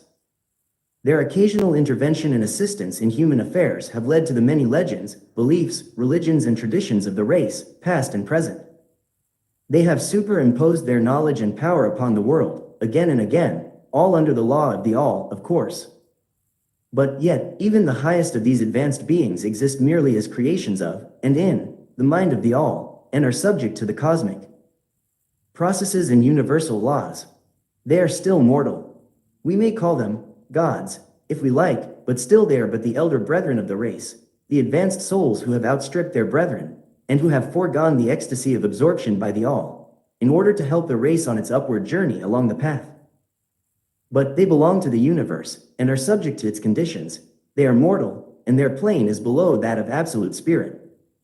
Only the most advanced Hermetists are able to grasp the inner teachings regarding the state of existence, and the powers manifested on the spiritual planes. The phenomena is so much higher than that of the mental planes that a confusion of ideas would surely result from an attempt to describe the same. Only those whose minds have been carefully trained along the lines of the Hermetic philosophy for years, yes, those who have brought with them from other incarnations the knowledge acquired previously, can comprehend just what is meant by the teaching regarding these spiritual planes. And much of these inner teachings is held by the Hermetists as being too sacred, important, and even dangerous for general public dissemination. The intelligent student. The Kybalion resource page 63. The planes of correspondence http www.kybalion.org. May recognize what we mean by this when we state that the meaning of spirit, as used by the Hermetists, is akin to living power, animated force, inner essence, essence of life, etc., which meaning must not be confounded with that usually and commonly employed in connection with the term, i.e., religious, ecclesiastical, spiritual, ethereal, holy, etc., etc. To occultists, the word spirit is used in the sense of the animating principle, carrying with it the idea of power, living energy, mystic force, etc. And occultists know that that which is known to them as spiritual power may be employed for evil as well as good ends, in accordance with the principle of polarity, a fact which has been recognized by the majority of religions in their conceptions of Satan, Beelzebub, the devil, Lucifer, fallen angels, etc. And so the knowledge regarding these planes has been kept in the Holy of Holies in all esoteric fraternities and occult orders in the secret chamber of the temple. But this may be said here, that those who have attained high spiritual powers and have misused them, have a terrible fate in store for them, and the swing of the pendulum of rhythm will inevitably swing them back to the furthest extreme of material existence, from which point they must retrace their steps spiritward, along the weary rounds of the path, but always with the added torture of having always with them a lingering memory of the heights from which they fell owing to their evil actions. The legends of the fallen angels have a basis in actual facts, as all advanced occultists know. The striving for selfish power on the spiritual Planes inevitably results in the selfish soul losing its spiritual balance and falling back as far as it had previously risen. But to even such a soul, the opportunity of a return is given, and such souls make the return journey, paying the terrible penalty according to the invariable law. In conclusion, we would again remind you that according to the principle of correspondence, which embodies the truth, as above so below, as below, so above, all of the 7 Hermetic principles are in the Kybalion resource page 64, the planes of correspondence, http www.kybalion.org. Full operation on all of the many planes, physical, mental, and spiritual. The principle of mental substance, of course, applies to all the planes, for all are held in the mind of the all. The principle of correspondence manifests in all, for there is a correspondence, harmony, and agreement between the several planes. The principle of vibration manifests on all planes. In fact, the very differences that go to make the planes arise from vibration, as we have explained. The principle of polarity manifests on each plane, the extremes of the poles being apparently opposite and contradictory. The principle of rhythm manifests on each plane, the movement of the phenomena having its ebb and flow, rise and flow, incoming and outgoing. The principle of cause and effect manifests on each plane, every effect having its cause and every cause having its effect. The principle of gender manifests on each plane, the creative energy being always manifest and operating along the lines of its masculine and feminine aspects. As above, so below, as below, so above. This centuries-old Hermetic axiom embodies one of the great principles of universal phenomena. As we proceed with our consideration of the remaining principles, we will see even more clearly the truth of the universal nature of this great principle of correspondence. The Kybalion resource page 65, vibration, http www.kybalion.org. Chapter 9. Vibration. Nothing rests. Everything moves. Everything vibrates. The Kybalion. The great third Hermetic principle, the principle of vibration, embodies the truth that motion is manifest in everything in the universe, that nothing is at rest, that everything moves, vibrates, and circles. This Hermetic principle was recognized by some of the early Greek philosophers who embodied it in their systems. But then, for centuries, it was lost sight of by the thinkers outside of the Hermetic ranks. But in the 19th century, physical science rediscovered the truth, and the 20th century scientific discoveries have added additional proof of the correctness and truth of this centuries-old Hermetic doctrine. The Hermetic teachings are that not only is everything in constant movement and vibration, but that the differences between the various manifestations of the universal power are due entirely to the varying rate and mode of vibrations. Not only this, but that even the all, in itself, manifests a constant vibration of such an infinite degree of intensity and rapid motion that it may be practically considered as at rest, the teachers directing the attention of the students to the fact that even on the physical plane a rapidly moving object, such as a revolving wheel, seems to be at rest. The teachings are to the effect that spirit is at one end of the pole of vibration, the other pole being certain extremely gross forms of matter. Between these two poles are millions upon millions of different rates and modes of vibration. Modern science has proven that all that we call matter and energy are but modes of vibratory motion, and some of the more advanced scientists are rapidly moving toward the positions of the occultists who hold that the phenomena of mind are likewise modes of vibration. Or the Kybalion resource page 66, vibration, http www.kybalion.org. Motion. Let us see what science has to say regarding the question of vibrations in matter and energy. In the first place, science teaches that all matter manifests, in some degree, the vibrations arising from temperature or heat. Be an object cold or hot, both being but degrees of the same things, it manifests certain heat vibrations, and in that sense is in motion and vibration. Then all particles of matter are in circular movement, from corpuscle to suns. The planets revolve around suns, and many of them turn on their axes. The suns move around greater central points, and these are believed to move around still greater, and so on, ad infinitum. The molecules of which the particular kinds of matter are composed are in a state of constant vibration and movement around each other and against each other. The molecules are composed of atoms, which, likewise, are in a state of constant movement and vibration. The atoms are composed of corpuscles, sometimes called electrons, ions, etc., which also are in a state of rapid motion, revolving around each other, and which manifest a very rapid state and mode of vibration. And so we see that all forms of matter manifest vibration in accordance with the Hermetic principle of vibration. And so it is with the various forms of energy. Science teaches that light, heat, magnetism, and electricity are but forms of vibratory motion connected in some way with, and probably emanating from the ether. Science does not as yet attempt to explain the nature of the phenomena known as cohesion, which is the principle of molecular attraction, nor chemical affinity, which is the principle of atomic attraction, nor gravitation, the greatest mystery of the three, which is the principle of attraction by which every particle or mass of matter is bound to every other particle or mass. These three forms of energy are not as yet understood by science, yet the writers incline to the opinion that these.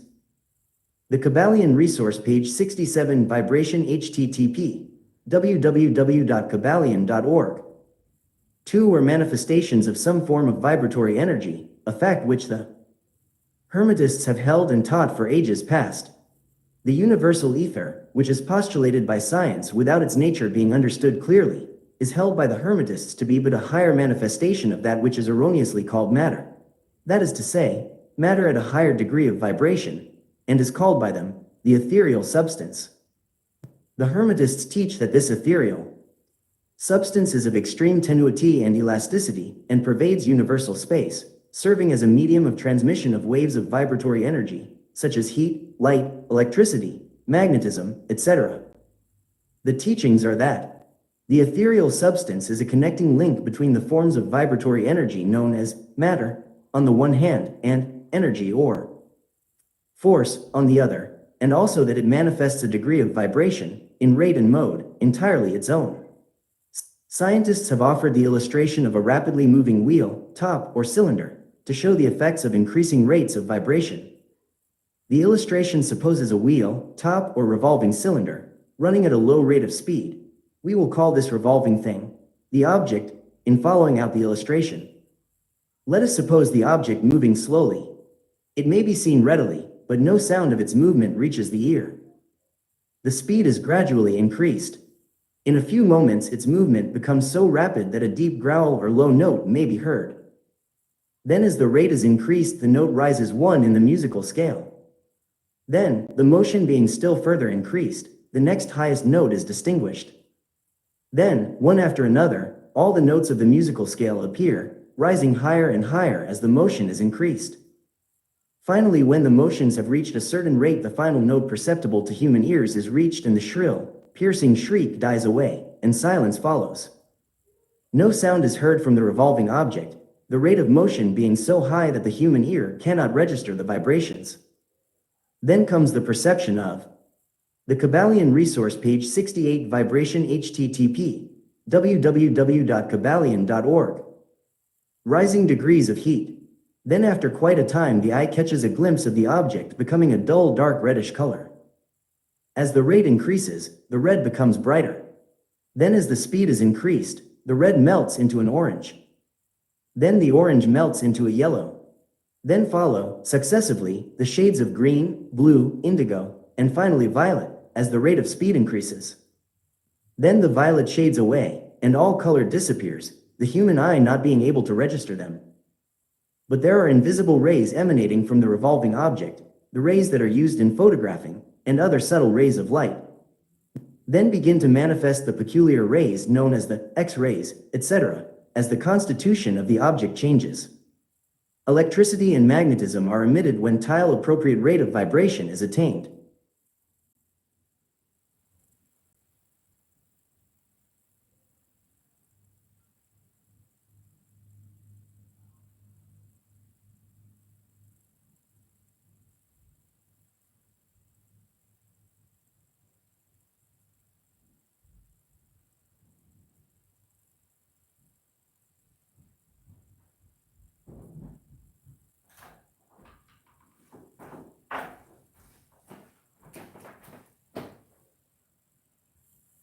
The object reaches a certain rate of vibration, its molecules disintegrate and resolve themselves into the original elements or atoms.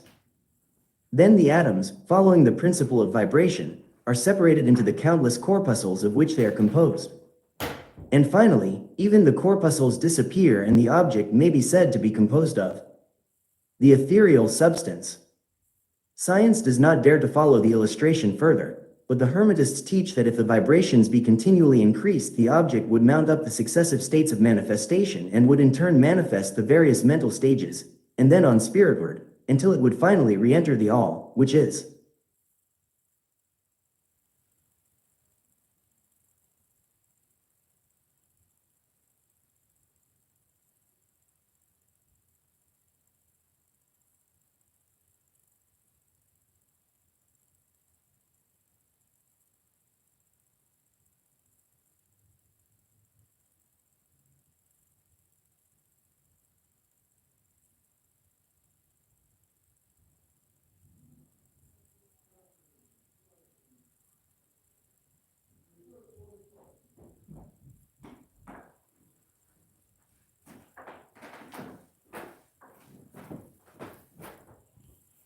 absolute spirit. The object, however, would have ceased to be an object long before the stage of ethereal substance was reached, but otherwise the illustration is correct inasmuch as it shows the effect of constantly increased rates and modes of vibration. It must be remembered, in the above illustration, that at the stages at which the object throws off vibrations of light, heat, etc., it is not actually resolved into those forms of energy, which are much higher in the scale, but simply that it reaches a degree of vibration in which those forms of energy are liberated, in a degree, from the confining influences. The Kybalion resource, page 69, vibration, http www.kybalion.org, of its molecules, atoms and corpuscles, as the case may be.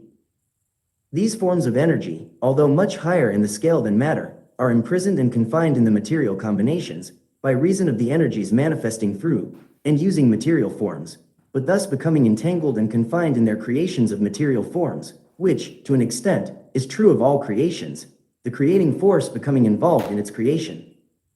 But the Hermetic teachings go much further than do those of modern science. They teach that all manifestation of thought, emotion, reason, will or desire, or any mental state or condition, are accompanied by vibrations, a portion of which are thrown off and which tend to affect the minds of other persons by induction. This is the principle which produces the phenomena of telepathy, mental influence, and other forms of the action and power of mind over mind, with which the general public is rapidly becoming acquainted, owing to the wide dissemination of occult knowledge by the various schools, cults and teachers along these lines at this time. Every thought, emotion or mental state has its corresponding rate and mode of vibration. And by an effort of the will of the person, or of other persons, these mental states may be reproduced, just as a musical tone may be reproduced by causing an instrument to vibrate at a certain rate, just as color may be reproduced in the same way. By a knowledge of the principle of vibration, as applied to mental phenomena, one may polarize his mind at any degree he wishes, thus gaining a perfect control over his mental states, moods, etc. In the same way, he may affect the minds of others, producing the desired mental states in them. In short, he may be able to produce on the mental plane that which science produces on the physical plane, namely, vibrations at will. This power, of course, may be acquired only by the proper instruction. The Kybalion resource, page 70, vibration, http www.kybalion.org. Exercises, practice, etc., the science being that of mental transmutation, one of the branches of the Hermetic art. A little reflection on what we have said will show the student that the principle of vibration underlies the wonderful phenomena of the power manifested by the masters and adepts, who are able to apparently set aside the laws of nature, but who, in reality, are simply using one law against another, one principle against others, and who accomplish their results by changing the vibrations of material objects, or forms of energy, and thus perform what are commonly called miracles. As one of the old Hermetic writers has truly said, he who understands the principle of vibration has grasped the scepter of power. The Kybalion resource, page 71, polarity, http www.kybalion.org. Chapter 10. Polarity. Everything is dual. Everything has poles. Everything has its pair of opposites. Like and unlike are the same. Opposites are identical in nature, but different in degree. Extremes meet. All truths are but half-truths. All paradoxes may be reconciled. The Kybalion. The great fourth Hermetic principle, the principle of polarity, embodies the truth that all manifested things have two sides, two aspects, two poles, a pair of opposites with manifold degrees between the two extremes. The old paradoxes, which have ever perplexed the mind of men, are explained by an understanding of this principle. Man has always recognized something akin to this principle, and has endeavored to express it by such sayings, maxims, and aphorisms as the following. Everything is and isn't, at the same time. All truths are but half-truths. Every truth is half false. There are two sides to everything. There is a reverse side to every shield, etc., etc. The Hermetic teachings are to the effect that the difference between things seemingly diametrically opposed to each other is merely a matter of degree. It teaches that the pairs of opposites may be reconciled, and that thesis and antithesis are identical in nature, but different in degree, and that the universal reconciliation of opposites is effected by a recognition of this principle of polarity. The teachers claim that illustrations of this principle may be had on every hand, and from an examination into the real nature of anything. They begin by showing that spirit and matter are but the two poles of the same thing, the intermediate planes being merely degrees of vibration. They show that the all and the many are the same, the difference being merely a matter of degree of mental manifestation. Thus the law and laws are. The Kybalion resource, page 72, polarity, http www.kybalion.org. The two opposite poles of one thing. Likewise principle and principles. Infinite mind and finite minds.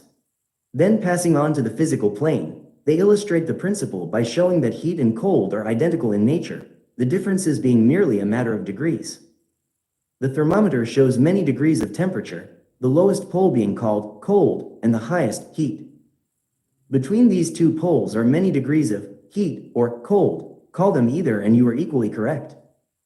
The higher of 2 degrees is always warmer, while the lower is always colder. There is no absolute standard, all is a matter of degree. There is no place on the thermometer where heat ceases and cold begins. It is all a matter of higher or lower vibrations. The very terms, high and low, which we are compelled to use, are but poles of the same thing. The terms are relative. So with east and west, travel around the world in an eastward direction, and you reach a point which is called west at your starting point, and you return from that westward point. Travel far enough north, and you will find yourself traveling south, or vice versa. Light and darkness are poles of the same thing, with many degrees between them. The musical scale is the same, starting with C. You move upward until you reach another, C, and so on, the differences between the two ends of the board being the same, with many degrees between the two extremes. The scale of color is the same, higher and lower vibrations being the only difference between high violet and low red. Large and small are relative. So are noise and quiet, hard and soft follow the rule. Likewise sharp and dull. Positive and negative are two poles of the same thing, with countless degrees between them. Good and bad are not absolute. We call one end of the scale good and the other bad, or one end good and the other evil, according to the use of the terms. A thing is less good than the thing higher in the scale. The Kybalion resource, page 73, polarity, http www.kybalion.org. But that less good thing, in turn, is more good than the thing next below it, and so on, the more or less being regulated by the position on the scale. And so it is on the mental plane. Love and hate are generally regarded as being things diametrically opposed to each other, entirely different, unreconcilable. But we apply the principle of polarity. We find that there is no such thing as absolute love or absolute hate, as distinguished from each other. The two are merely terms applied to the two poles of the same thing. Beginning at any point of the scale, we find more love or less hate as we ascend the scale, and more hate or less love as we descend. This being true no matter from what point, high or low, we may start. There are degrees of love and hate, and there is a middle point where like and dislike become so faint that it is difficult to distinguish between them. Courage and fear come under the same rule. The pairs of opposites exist everywhere. Where you find one thing, you find its opposite, the two poles. And it is this fact that enables the Hermetist to transmute one mental state into another, along the lines of polarization. Things belonging to different classes cannot be transmuted into each other, but things of the same class may be changed, that is, may have their polarity change. Thus love never becomes east or west, or red or violet, but it may and often does turn into hate, and likewise hate may be transformed into love by changing its polarity. Courage may be transmuted into fear, and the reverse. Hard things may be rendered soft. Dull things become sharp. Hot things become cold. And so on, the transmutation always being between things of the same kind of different degrees. Take the case of a fearful man. By raising his mental vibrations along the line of fear, courage, he can be filled with the highest degree of courage and fearlessness. And, likewise, the slothful man may change himself into the Kybalion resource, page 74, polarity, http www.kybalion.org. An active, energetic individual, simply by polarizing along the lines of the desired quality. The student who is familiar with the processes by which the various schools of mental science, etc., produce changes in the mental states of those following their teachings, may not readily understand the principle underlying many of these changes. When, however, the principle of polarity is once grasped, and it is seen that the mental changes are occasioned by a change of polarity, a sliding along the same scale, the matter is more readily understood. The change is not in the nature of a transmutation of one thing into another thing entirely different, but is merely a change of degree in the same things, a vastly important difference. For instance, borrowing an analogy from the physical plane, it is impossible to change heat into sharpness, loudness, highness, etc., but heat may readily be transmuted into cold, simply by lowering the vibrations. In the same way hate and love are mutually transmutable, so are fear and courage. But fear cannot be transformed into love, nor can courage be transmuted into hate. The mental states belong to innumerable classes, each class of which has its opposite poles, along which transmutation is possible. The student will readily recognize that in the mental states, as well as in the phenomena of the physical plane, the two poles may be classified as positive and negative, respectively. Thus love is positive to hate, courage to fear, activity to non-activity, etc., etc. And it will also be noticed that even to those unfamiliar with the principle of vibration, the positive pole seems to be of a higher degree than the negative, and readily dominates it. The tendency of nature is in the direction of the dominant activity of the positive pole. In addition to the changing of the poles of one's own mental states by the operation of the art of polarization, the phenomena of mental. The Kybalion resource, page 75, polarity, http www.kybalion.org. Influence, in its manifold phases, shows us that the principle may be extended so as to embrace the phenomena of the influence of one mind over that of another, of which so much has been written and taught of late years. When it is understood that mental induction is possible, that is, that mental states may be produced by induction from others, then we can readily see how a certain rate of vibration, or polarization of a certain mental state, may be communicated to another person, and his polarity in that class of mental states thus change. It is along this principle that the results of many of the mental treatments are obtained. For instance, a person is blue, melancholy, and full of fear. A mental scientist bringing his own mind up to the desired vibration by his trained will, and thus obtaining the desired polarization in his own case, then produces a similar mental state in the other by induction, the result being that the vibrations are raised and the person polarizes toward the positive end of the scale instead toward the negative, and his fear and other negative emotions are transmuted to courage and similar positive mental states. A little study will show you that these mental changes are nearly all along the line of polarization, the change being one of degree rather than of kind. A knowledge of the existence of this great Hermetic principle will enable the student to better understand his own mental states, and those of other people. He will see that these states are all matters of degree, and seeing thus, he will be able to raise or lower the vibration at will, to change his mental poles, and thus be master of his mental states, instead of being their servant and slave.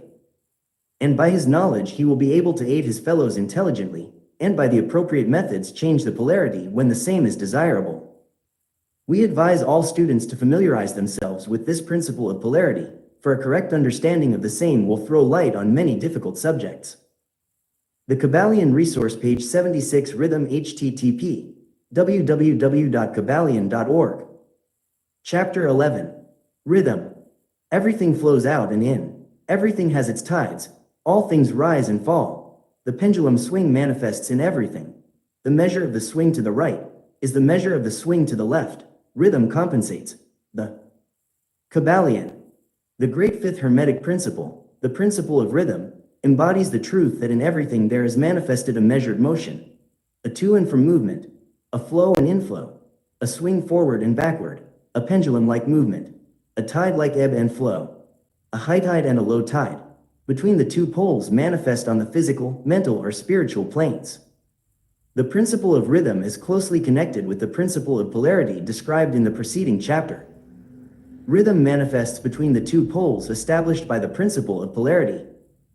This does not mean, however, that the pendulum of rhythm swings to the extreme poles, for this rarely happens. In fact, it is difficult to establish the extreme polar opposites in the majority of cases. But the swing is ever toward first one pole and then the other. There is always an action and reaction, an advance and a retreat, a rising and a sinking, manifested in all of the airs and phenomena of the universe. Suns, worlds, men, animals, plants, minerals, forces, energy, mind and matter, yes, even spirit, manifests this principle. The principle manifests in the creation and destruction of worlds, in the rise and fall of nations, in the life history of all things, and finally in the mental states of man. Beginning with the manifestations of spirit, of the all, it will be noticed that there is ever the outpouring and the indrawing, the outbreathing and inbreathing of Brahm, as the Brahmins worded. The Kybalion resource page 77 Rhythm http www.kybalion.org. Universes are created, reach their extreme low point of materiality, and then begin their upward swing. Suns spring into being, and then their height of power being reached, the process of retrogression begins, and after eons they become dead masses of matter, awaiting another impulse which starts again their inner energies into activity, and a new solar life cycle is begun. And thus it is with all the worlds. They are born, grow and die, only to be reborn. And thus it is with all the things of shape and form. They swing from action to reaction, from birth to death, from activity to inactivity and then back again. Thus it is with all living things. They are born, grow and die, and then are reborn. So it is with all great movements, philosophies, creeds, fashions, governments, nations, and all else, birth, growth, maturity, decadence, death, and then new birth. The swing of the pendulum is ever in evidence. Night follows day, and day night. The pendulum swings from summer to winter, and then back again. The corpuscles, atoms, molecules, and all masses of matter swing around the circle of their nature. There is no such thing as absolute rest or cessation from movement, and all movement partakes of rhythm. The principle is of universal application. It may be applied to any question or phenomena of any of the many planes of life. It may be applied to all phases of human activity. There is always the rhythmic swing from one pole to the other. The universal pendulum is ever in motion. The tides of life flow in and out, according to law. The principle of rhythm is well understood by modern science, and is considered a universal law as applied to material things. But the Hermetists carry the principle much further, and know that its manifestations and influence extend to the mental activities of man, and that it accounts for the bewildering succession of moods, feelings and other annoying and perplexing changes that we notice in ourselves. But the Kybalion resource page 78 Rhythm http www.kybalion.org. The Hermetists, by studying the operations of this principle, have learned to escape some of its activities by transmutation. The Hermetic masters long since discovered that while the principle of rhythm was invariable and ever in evidence in mental phenomena, still there were two planes of its manifestation so far as mental phenomena are concerned. They discovered that there were two general planes of consciousness, the lower and the higher, the understanding of which fact enabled them to rise to the higher plane and thus escape the swing of the rhythmic pendulum which manifested on the lower plane. In other words, the swing of the pendulum occurred on the unconscious plane and the consciousness was not affected. This they call the law of neutralization. Its operations consist in the raising of the ego above the vibrations of the unconscious plane of mental activity, so that the negative swing of the pendulum is not manifested in consciousness, and therefore they are not affected. It is akin to rising above a thing and letting it pass beneath you. The Hermetic master, or advanced student, polarizes himself at the desired pole, and by a process akin to refusing to participate in the backward swing, or, if you prefer, a denial of its influence over him, he stands firm in his polarized position, and allows the mental pendulum to swing back along the unconscious plane. All individuals who have attained any degree of self-mastery accomplish this, more or less unknowingly, and by refusing to allow their moods and negative mental states to affect them, they apply the law of neutralization. The master, however, carries this to a much higher degree of proficiency, and by the use of his will he attains a degree of poise and mental firmness almost impossible of belief on the part of those who allow themselves to be swung backward and forward by the mental pendulum of moods and feelings. The importance of this will be appreciated by any thinking person who realizes what creatures of moods, feelings, and emotion the majority. The Kybalion resource, page 79, Rhythm, http www.kybalion.org.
Greetings, thanks for tuning in. Please do remember to like and subscribe, and we'll catch you guys in the next video.